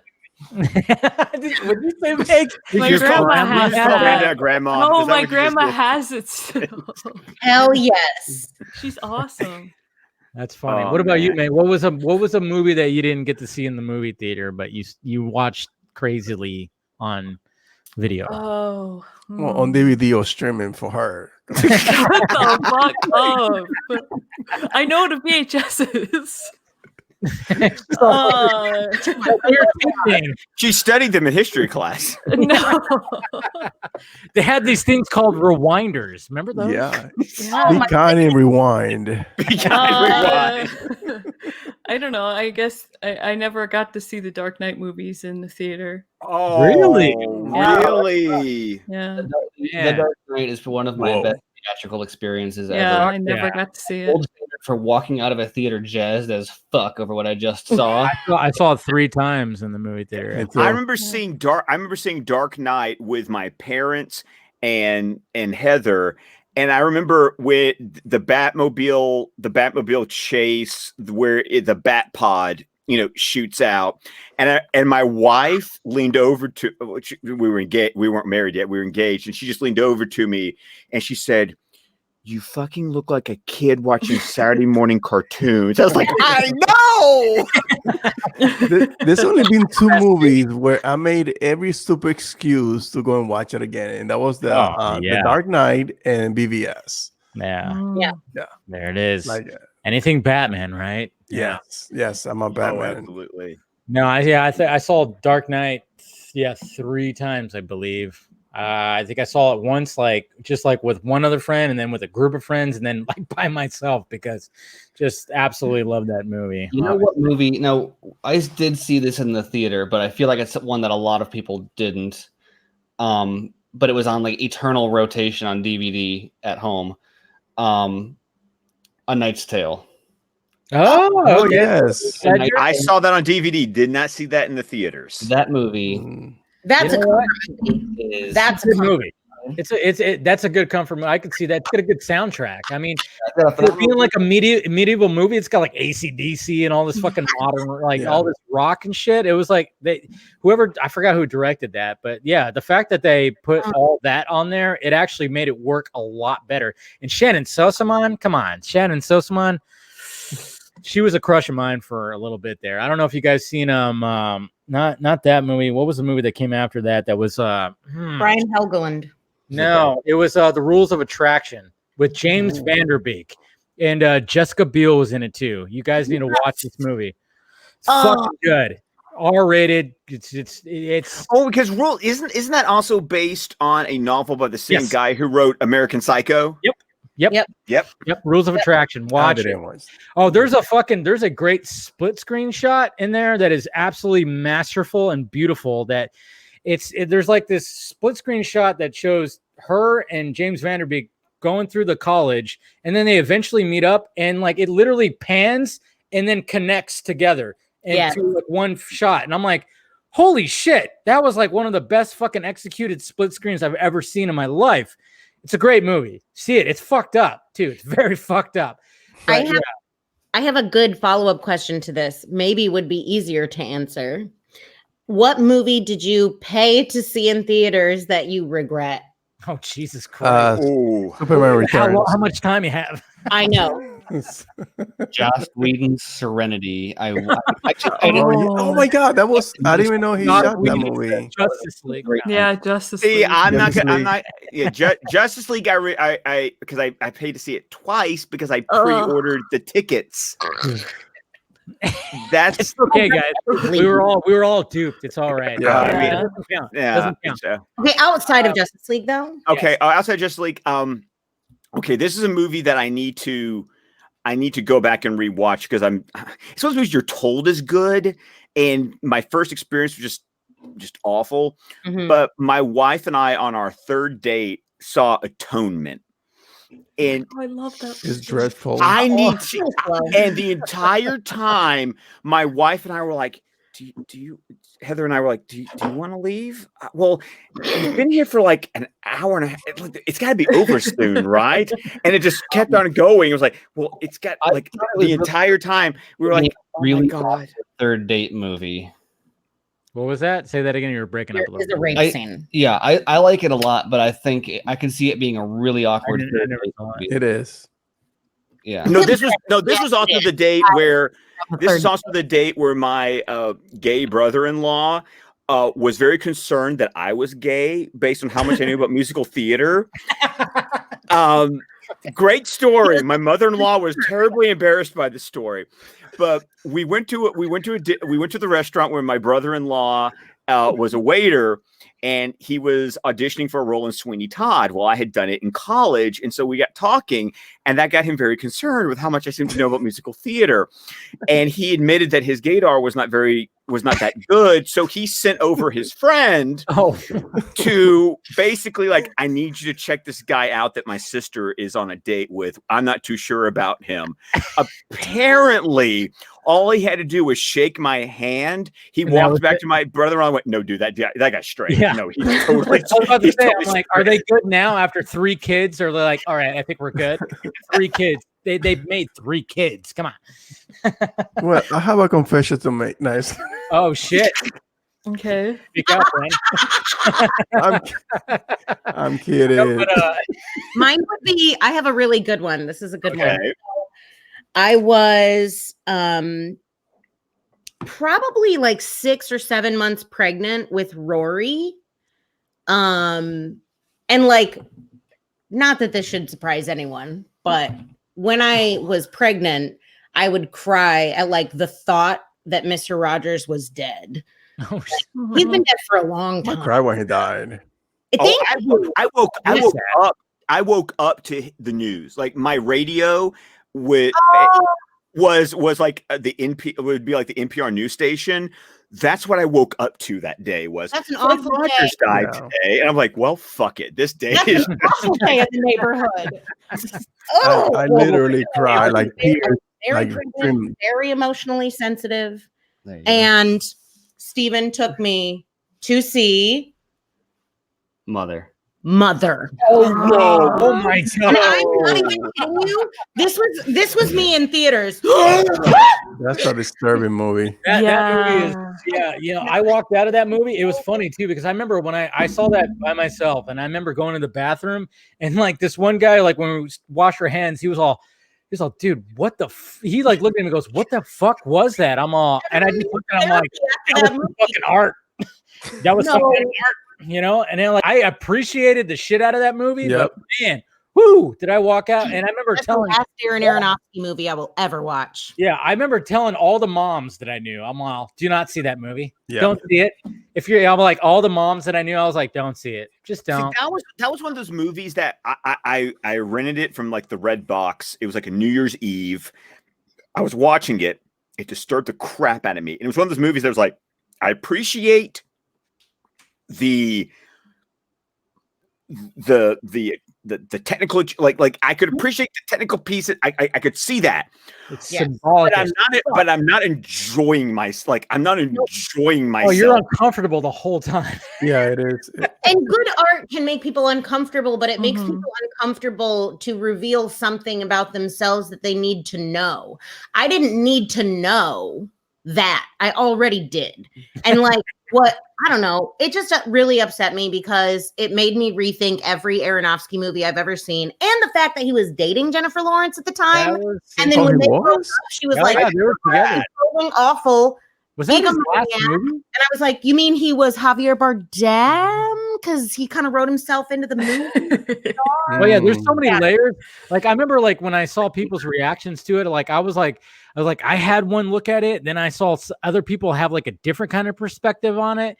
And it was like I saw like 5 different perspectives on it. And I'm like, well, I mean, if that's what he was trying to achieve, he fucking did, because a lot of people had different perspectives on it when it came to what was happening in that movie, whether it was like, you know, whether it was like something had to be mythology or just like some kind of the look on the patriarchy of a relationship kind of thing. And was it about art? Stuff in it. Was it about the birth of an artistic process? Yeah. Or yeah, well, it's a metaphor for the Sean and I are on the same page there. Okay. Yeah. No, that was an interesting. I think when it came to me, I mean, I've seen so many different movies there where I'm like, I mean, I think this movie right here that was tried to be remade in 2016. I walked out of that thing pissed. Yeah, I walked, and it's not because, meaning you walked out in the middle of it. No. I walked. I never walk out of an actual movie. I'm paying to see a movie. I'm gonna stick till the end. But I was just being a Ghostbusters fan. It just upset me. And when they had that little mid-credit scene where they were listening to like their Ghostbuster stuff, and I'm like, what does that say? And it said Gozer. I literally went, fuck this. I was like, come on, like, because they I mean, I had nothing against the all-female cast. I was all for it. I was like, okay, fine. Let's see what Paul Feig can do. He could do a lot with a female cast. Bridesmaids, Heat. What was it called? Yeah, Heat, right? With Sandra Bullock and Melissa McCarthy. Hilarious movies. And I'm like, okay. I was down for him. Like, let's see what he could do. And to me, it's just shat all over the franchise for me. And when they were trying to like do little Easter eggs, well, like for the original franchise, it just pissed me off being a Ghostbusters fan. And when they were like, "Oh my god," like they were listening and they heard Zool or something like that, I was like, you know what, I'm done. You guys have no. There better not be a sequel to this. Jump the shark. Meg, what was yours?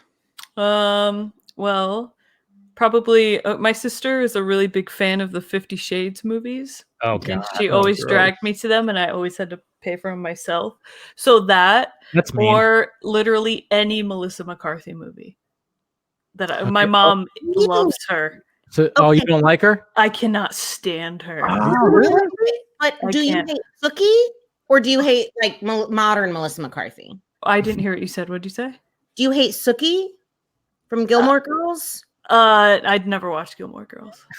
Oh, she just hate Melissa McCarthy. Yeah, I just can't stand her. Everything she's in, I just hate. Yeah. Even Bridesmaids? Oh, I forgot she's in Bridesmaids. Yeah, that was pretty good. Though. Isn't her name Megan in Bridesmaids? I don't know. Is it? I think it is. I don't remember. I think it is. But Bridesmaids is a good movie. So there's one. No, she's like she's one of those that does play like the same. You know, I think when it came to Identity Thief with Jason Bateman, I almost said Patrick. Just chilling. Yeah, I think at a point I was like, all right, it's getting to be a little bit much. Yeah, there was a movie that came out after that where she played a really trashy person. I forgot what it was. It was horrible. It was she wrote it. Wasn't it like she worked at a fast food place or something like that? She wrote it with her husband, and her husband directed it, and it was so bad. Yeah, so I can't stand her. It was like an hour and 25-minute movie. It felt like fucking 3 hours. I remember I was like, my friend, we were like, times, but whoever got convinced that her just being as loud and crass as possible is like her exactly. It's not. Is like like it worked for like certain things, but then it just got old after a bit. Yeah. It's like, how many Will Ferrell movies can you watch in a row? Oh my god! Which ones? Will Ferrell, I love him, but like, after a while, it gets a mood for that. Yeah, you had like Anchorman was great, Talladega Nights great, and Step Brothers great. Then after Step Brothers, that's where it kind of started going. Okay, that's when he does his serious stuff like Stranger Than Fiction. It's like there we go. Yes. That movie was great. Yeah, it was. Yeah. There's like these comedians that make like really good serious movies. Like as well, he did that. Jim Carrey did the same thing, and even Adam Sandler did with the what's the name of that? The Netflix movie that he made, Adam Sandler. Nope. Well, see, the one that for me with Adam Sandler was I loved Uncut Gems. So with A24, Uncut Gems. That's the one I'm talking about. Okay, yes, he was amazing in that movie. That movie gave me anxiety. Oh my! Yes, it did. I was like holding my breath the entire time. I'm like, gee, I was like uncomfortable. Like, what the fuck, man? Scott, did you see that one coming? No. No, the ending of that? No, I didn't. It was so satisfying. I was like, I haven't been truly surprised in so long. Yeah. No, it was like the ending of that was like you just kind of like your mouth is like open when the credits are rolling. You're like, fuck, because everything's like going towards one direction, and all of a sudden, like, oh, whoa, what the fuck? No, I truly dug that movie. It was great. I mean, he deserved to get nominated. He did a fantastic job. And like I said, the entire time I had high anxiety. Like what? Like seriously. Hey, here's feel that. Ben, what was yours? What was mine? What? The movie you regretted paying for. I said that like 20 minutes ago. Missing in Action. It was a Chuck Norris movie. Damn, that was how long ago was that? Never been anything since. Nothing. Anything reason? You say Tenet, I'm gonna fucking pick you up. Well, when was the last time Chuck Norris was on a screen of any kind? I don't know. Expendables 3. Yeah. Okay. Here's another one. What is the farthest you've driven to see a movie, and what was the movie? Tenet. I drove to fucking San Diego because everything's close over here. Yeah, pretty much. Wow, good for you. I drove to San Diego like an hour and a half to go see Tenet. BBS. I can beat that. Okay. No, BBS. I got pre-screening tickets, and I drove 2.5 hours too. Ooh, we're close. Okay.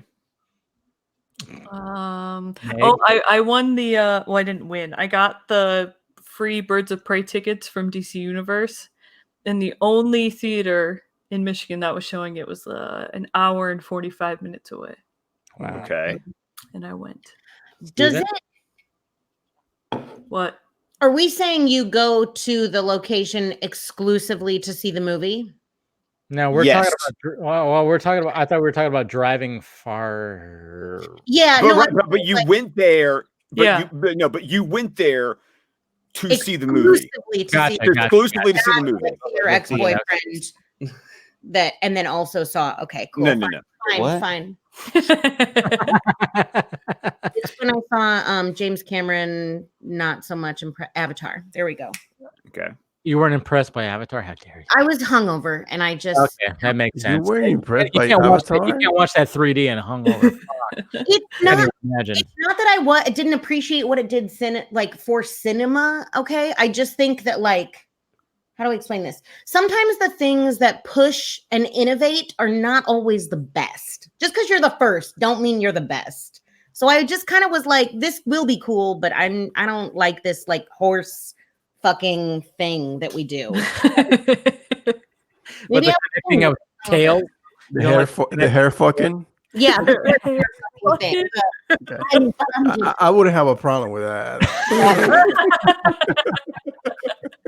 I don't know. I think we drove 45 minutes once to see a movie. We saw, was it? Yeah, I mean, I've driven an hour for a screening or something like that before. Yeah, we've driven an hour and a half for screenings and stuff, but not. I don't know. Okay. What about you, Scott? 152 miles from Birmingham to Atlanta. Oh my shit! To go see The Singing Detective with Robert Downey Jr. Wait, you saw it with him? You were on that? Okay. It was okay. I did an episode of Lisa's I Love That Movie podcast about this movie because I really do love this movie. And I'm glad I did because I drove all the way to Atlanta to see it. That's 2 hours and 45 minutes in Atlanta traffic. It was the first movie that Robert Downey Jr. did after he got out of rehab. It's produced by Mel Gibson because Mel Gibson was like, "Hey, Robert, let me help you do it." The cast is Robert Downey Jr., Robin Wright, Adrian Brody, Mel Gibson, Katie Holmes, Alfre Woodard, John Polito, the cast, Carla Gugino, Jeremy Northam. It's a American film adaptation of a British television miniseries, but it was written by the same guy. And it's about a mystery writer who has this terrible disease and he's in the hospital. And to get through it, he's rewriting his first novel into a screenplay. But when he does it, he goes into these dream sequences where the people in his real life are the characters in the book. Interesting. And the plot of the book is about a private eye who is a lounge singer on the side. And it's one of those movies that plays with what's real, what's not real. And when they sing, it's all lip synced. They're all lip syncing to songs. And it's just about this guy's psychological journey of dealing with his shit through his book. And so it's fun to watch what characters he casts the people in his real life in. And RDJ is this sick writer in the hospital. Okay, interesting. Yeah, I've seen it. I think I've seen it a long time. The British miniseries had Michael Gambon in the role of the writer / detective. And so Robert Downey Jr. plays the writer / detective in the movie. It sounds so familiar. I mean, I know I've heard of it. I'm just wondering if I have actually seen it. But I mean, speaking of post rehab Robert Downey Jr. films, I mean, Kiss Kiss Bang Bang. Anybody? Oh, Come on. Yes, that's a great movie. Speaking of noir-ish, Jesus Christ, that's probably my favorite Robert Downey Jr. flick right there. The judge Him and was Val pretty Kilmer, have like the best fucking chemistry. And Val Kilmer's playing a gay private eye. I mean, it's Well, and it's Shane Black, and it's just, Yes. That's where he marvels. well, it's like when I saw that, and then when I found out about the Nice Guys, it was like, oh hell, Jesus Christ, I'm sold. I'm sold on the Nice Guys because it's this. You're talking about the guy who did Kiss Kiss Bang Bang. Okay, Janet. Yeah. Okay, Janet. Yeah. So, Fucking well, A. I let's mean, not- like, let's not bring up Iron Man 3 then. what are you talking about? I'm one of those guys that actually liked Iron Man 3. Mm. Just saying. Were you with me, Meg? Right? Yes, I like it. Yes, Iron Man 3. Come on. I thought what shined in that was the dialogue. I like the dialogue between him and the kid. Mhm. That's the way I'm looking at it. I don't know. I think Steve and Amanda are having like a. He's trying to tell me I didn't see Nice Guys, and to be clear, I'm the exact opposite of Scott. So, like, I'll watch a movie. I have done this. I have watched a movie, talked about it, like a month later, started it, and been like, "This seems very familiar." Oh, I do that all the time. It's so bad. All the time. So bad. So Steven often is like, "You didn't see that," and I'm like, "I'm Pretty sure I did. so." But I couldn't tell you the plot if I tried. I look at it and I'm like, yeah, I see that. I saw that. Yeah, and somebody actually brought it up in the live chat. Let's not forget that Shane Black like had a hand in all the Lethal Weapons, man. Of course he did. Fucking A. I mean, absolutely. that guy, when it comes to dialogue, when it comes to buddy cop kind of movie, like buddy movie, He is the guy. he's good. I mean, like that's where he shines. I mean, when he got given Iron Man, it was like that was a bit much. I think it was a little bit out of his range a little bit when it came to like that. But I thought the dialogue between him and the kid was like, It was very within his range. you think so? Allow it. Are you talking about Iron Man 3? Yeah. Yeah, no, Iron Man 3 was very within his range. They just didn't do his movie. Like they just didn't make a show. So there's a release the black cut, which sounds I don't know if there's a black cut. There we go. His style of humor is not what like Yeah, it's very it's not a clearly Feige thing. Marvel humor instead of his humor. But like I think he could have done an amazing like imagine like a demon in a bottle with Shane Black. Ah, man. Which is weird because Iron Man 2 was basically trying to do a version of Demon in the Bottle too. It's like they kept on trying to Demon in the Bottle without doing Demon in a Bottle. Mm-hmm. Which is such a weird way to not do Demon in a Bottle. Yeah, and then all of a sudden, then he like they gave him the latest Predator movie, and they fucked that one up majorly. And like I mean, I get it because he was in the original Predator movie. Like some people don't realize, like he was, what was he, Hawkins? No, he wasn't. What was his name in the original Predator? He was the guy with the glasses who told the fucking shitty jokes, like "Jeez, you have a big pussy. Jeez, you have a big pussy." Yeah. Anybody? Okay. Everybody's like, do you guys remember like these lines? Come on, Predator. You're on your own, buddy. No, I'm with you, Dave.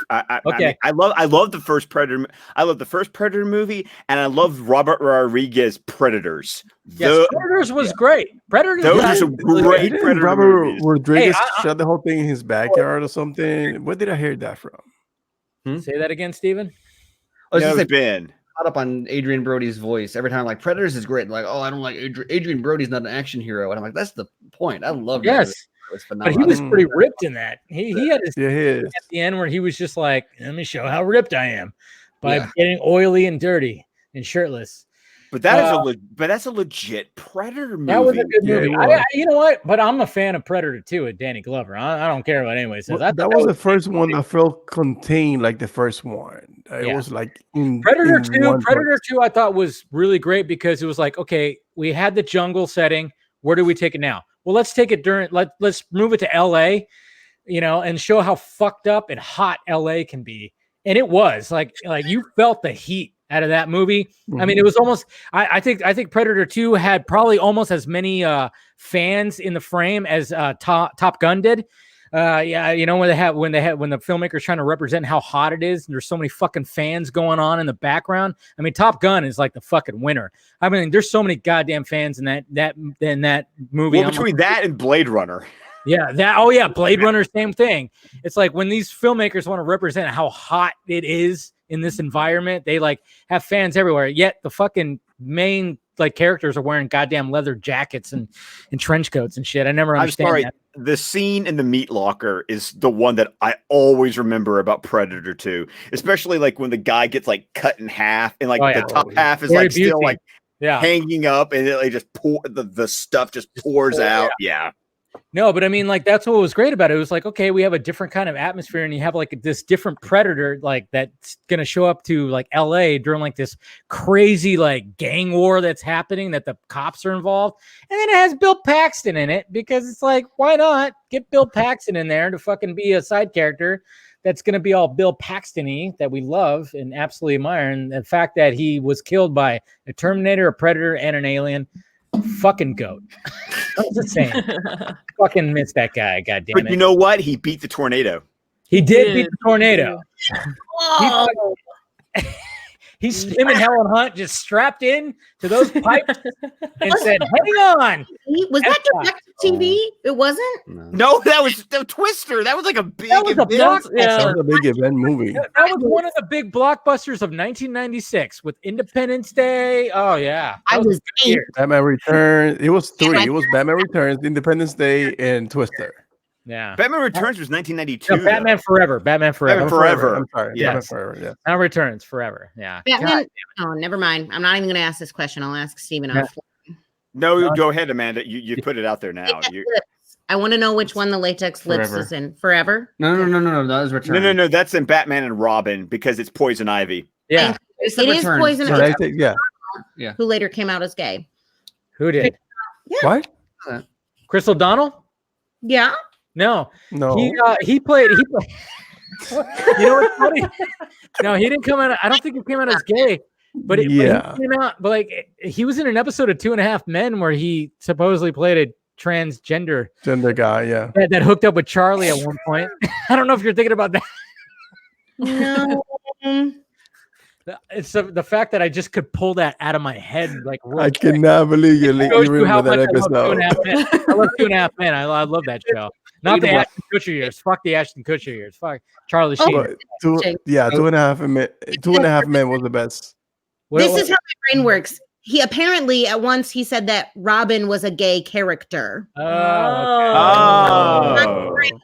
So much cannabis. So much cannabis. Has desires.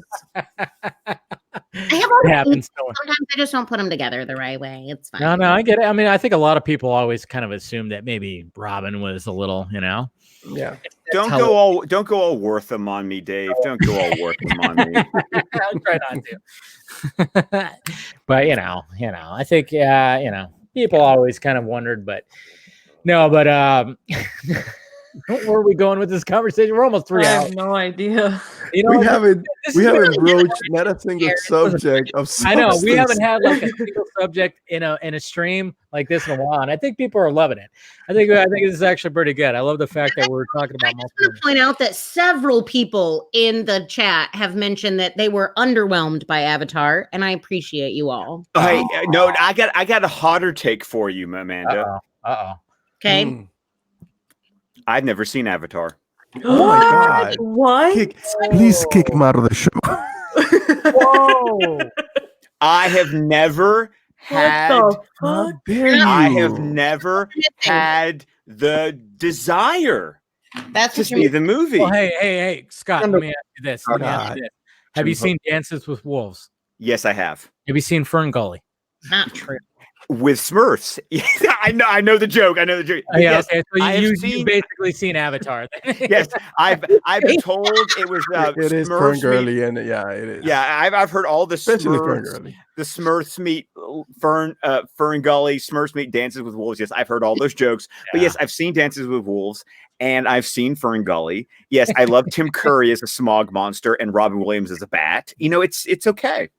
Yeah. So I mean, it's basically those two movies, with a little bit of extra coolness, sci-fi in it. Yeah, but it's still good. But the point is, I didn't get to see it in the theaters in 3D. I feel like I'm missing the whole point if I didn't see it in the theaters in 3D. I think you still enjoy it.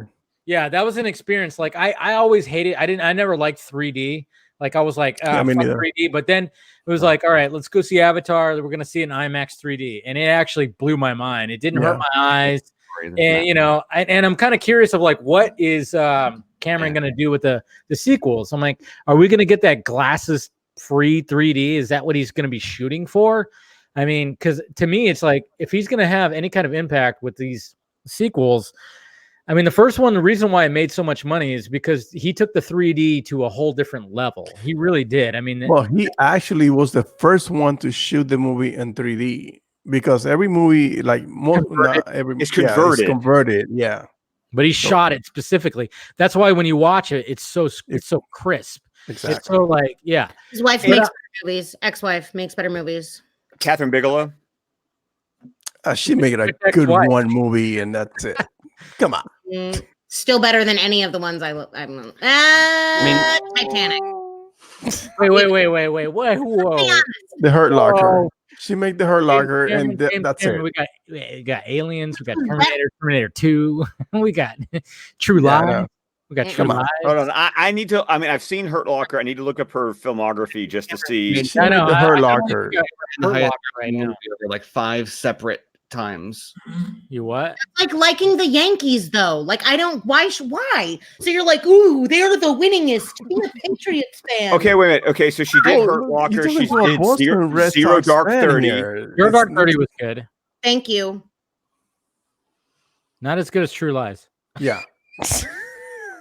I'm sorry. Which I'm still waiting to be released on Blu-ray or digital or something. Like we want to talk about sexual awakenings. Jamie Lee Curtis was one of those. Christ. Yeah. Oh my god. That strip scene made me a fucking right. I went to this. I went on a date and I was uncomfortable because something happened in me. No, between that and the tango scene at the beginning of the movie with Tia Carrere. Ooh, yeah. I know. I didn't. Lies, man. Ooh, man. I'm gonna put that on after we're done here. Oh, well, and what a great movie! Oh, you know what a fun movie that's just a parody of like every James Bond. I mean, Tom Arnold and Arnold. I mean, everyone in that movie is hilarious. Bill Paxton being the dickwad car salesman. Yes. You know what the best line of that movie is? And the comedic timing. Yeah, was perfect. The best line in that movie is when they give Arnold like the truth serum stuff, and he's tied up, and like he's got Jamie, his wife, and she's finally figuring out who he is, and then she's like talking to him. She goes, "Wait, did you kill anybody?" And he goes, "Yes, but they were all bad." Yeah, yes, but they were all bad, dude. When he was talking to Bill Paxton and he broke his nose, and he was like imagining the whole thing. That was the first. I think that was the first time I saw that in a movie. Yeah, and I was like when he turned into the reality, he wants to punch him in the face, and everybody just like lost it in the movie theater. I still vividly remember that. I don't remember anything much about the Hurt Locker though. It's true. It's true. I still remember Terminator 2 Judgment Day being one of those movies that gave me like real life like walking nightmares because I was 92, so I was 10 when that movie came out. And so it was one of those things that I felt like everything I touched was, for some reason, I thought was going to turn into the T1000, and that it was going to, of course, assassinate me so it could take me over because that's what the T1000 did. Yeah. I had so many fucking nightmares. 10-year-old me thinking that everything was going to turn into the T1000. Cameron did that I think is unique. The Abyss. The Abyss. Oh, sorry. I just forgot about it. That's a movie that I watched like 10 years later, and I was like, why? There's a movie that needs to get re-released, and why it hasn't been freaking re-released, I have no idea. I don't know. Anyways, what were you going to say, Steven? Well, as I say, what's so unique about him is that he made Terminator, which was a like super low budget, high concept kind of like movie. I mean, it's a B movie basically. The equivalent of like, oh, good. That was like the upgrade of 1980 Tremors, whatever, right? And then he like reinvented it, and then with Terminator 2, which was like, I guess it's not like the drastic departure for a sequel, but we're talking like I think Terminator 2 was the highest cost the biggest budget of all Big time. budget for the time, yeah. From one of the like lowest budget movies ever. Yeah. Which is like an insane thing to do. And then he did True Lies, which was like an action rom-com. More on the action, but like, you know, it was funny too. And that was like the biggest budget R-rated movie of the time at the time, I think. Or it was it was. Yeah, it was. It had the Harrier in it, which was like an awesome shot. Yeah. Awesome scene. The shot at the top of the building. Did you see the behind the scenes stuff for that? Yeah. Artists always talk about like, oh, what was that shot that like inspired you to like get into the industry? And people are like, I still don't know how he did that, you know, Harrier shot or whatever. And like True Lies, weirdly, of all his movies, like they don't talk about Avatar, they talk about how did he do that in True Lies. And then he obviously didn't do Alien. So 1. are you saying that it's okay for me not to be impressed with Avatar? Is that what you just accidentally? No, it's not. That's what you just said. But then I should be more impressed with True Lies than Avatar. That's what you But just then said. he did something similar with the Aliens franchise. He came in with Aliens. Hey, And seriously. did a totally different take on the movie.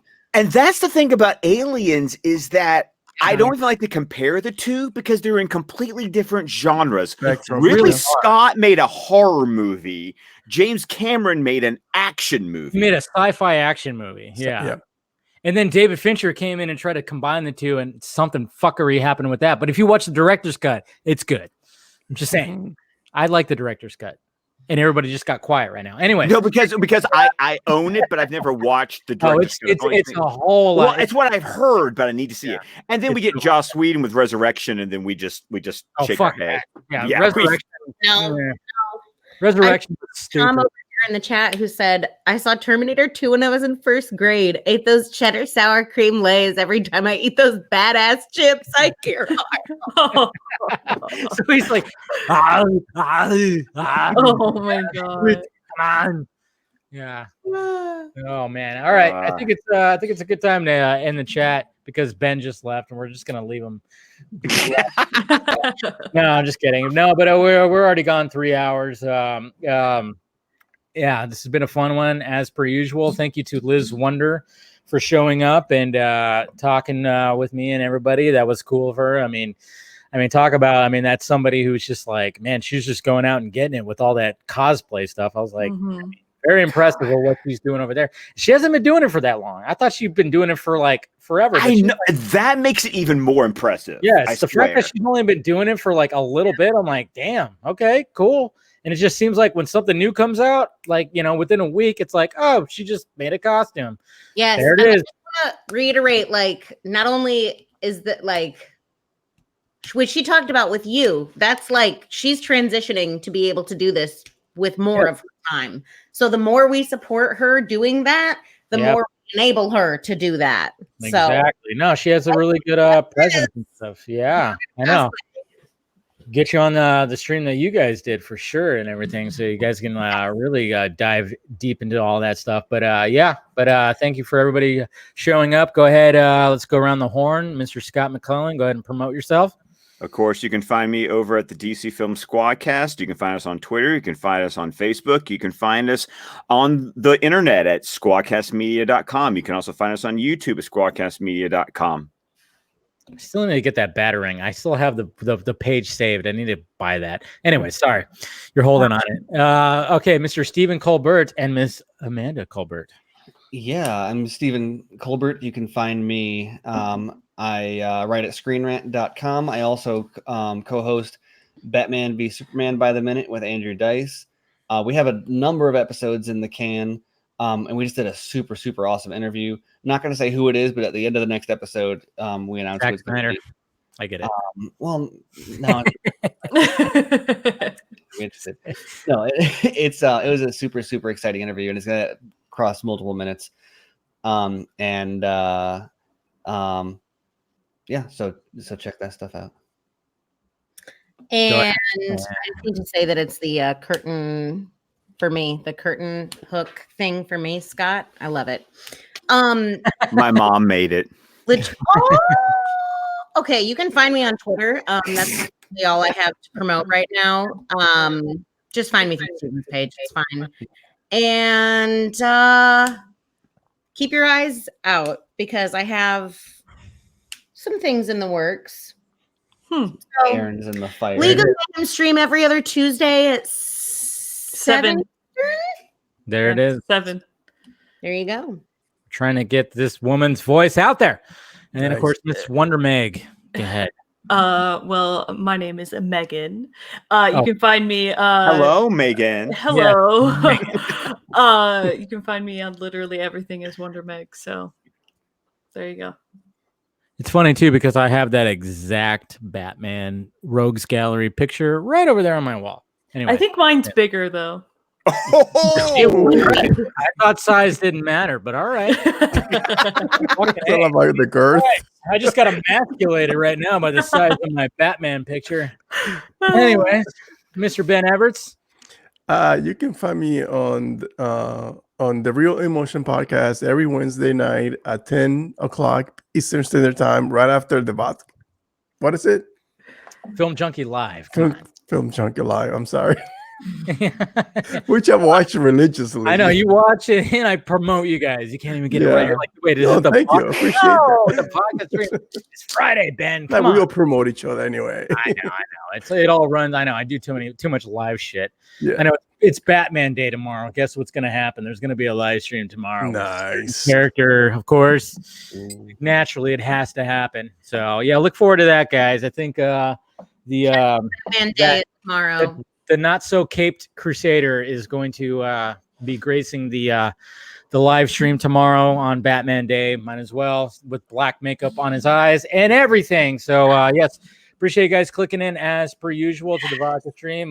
Make sure you subscribe, hit that notification bell, subscribe to all the stuff.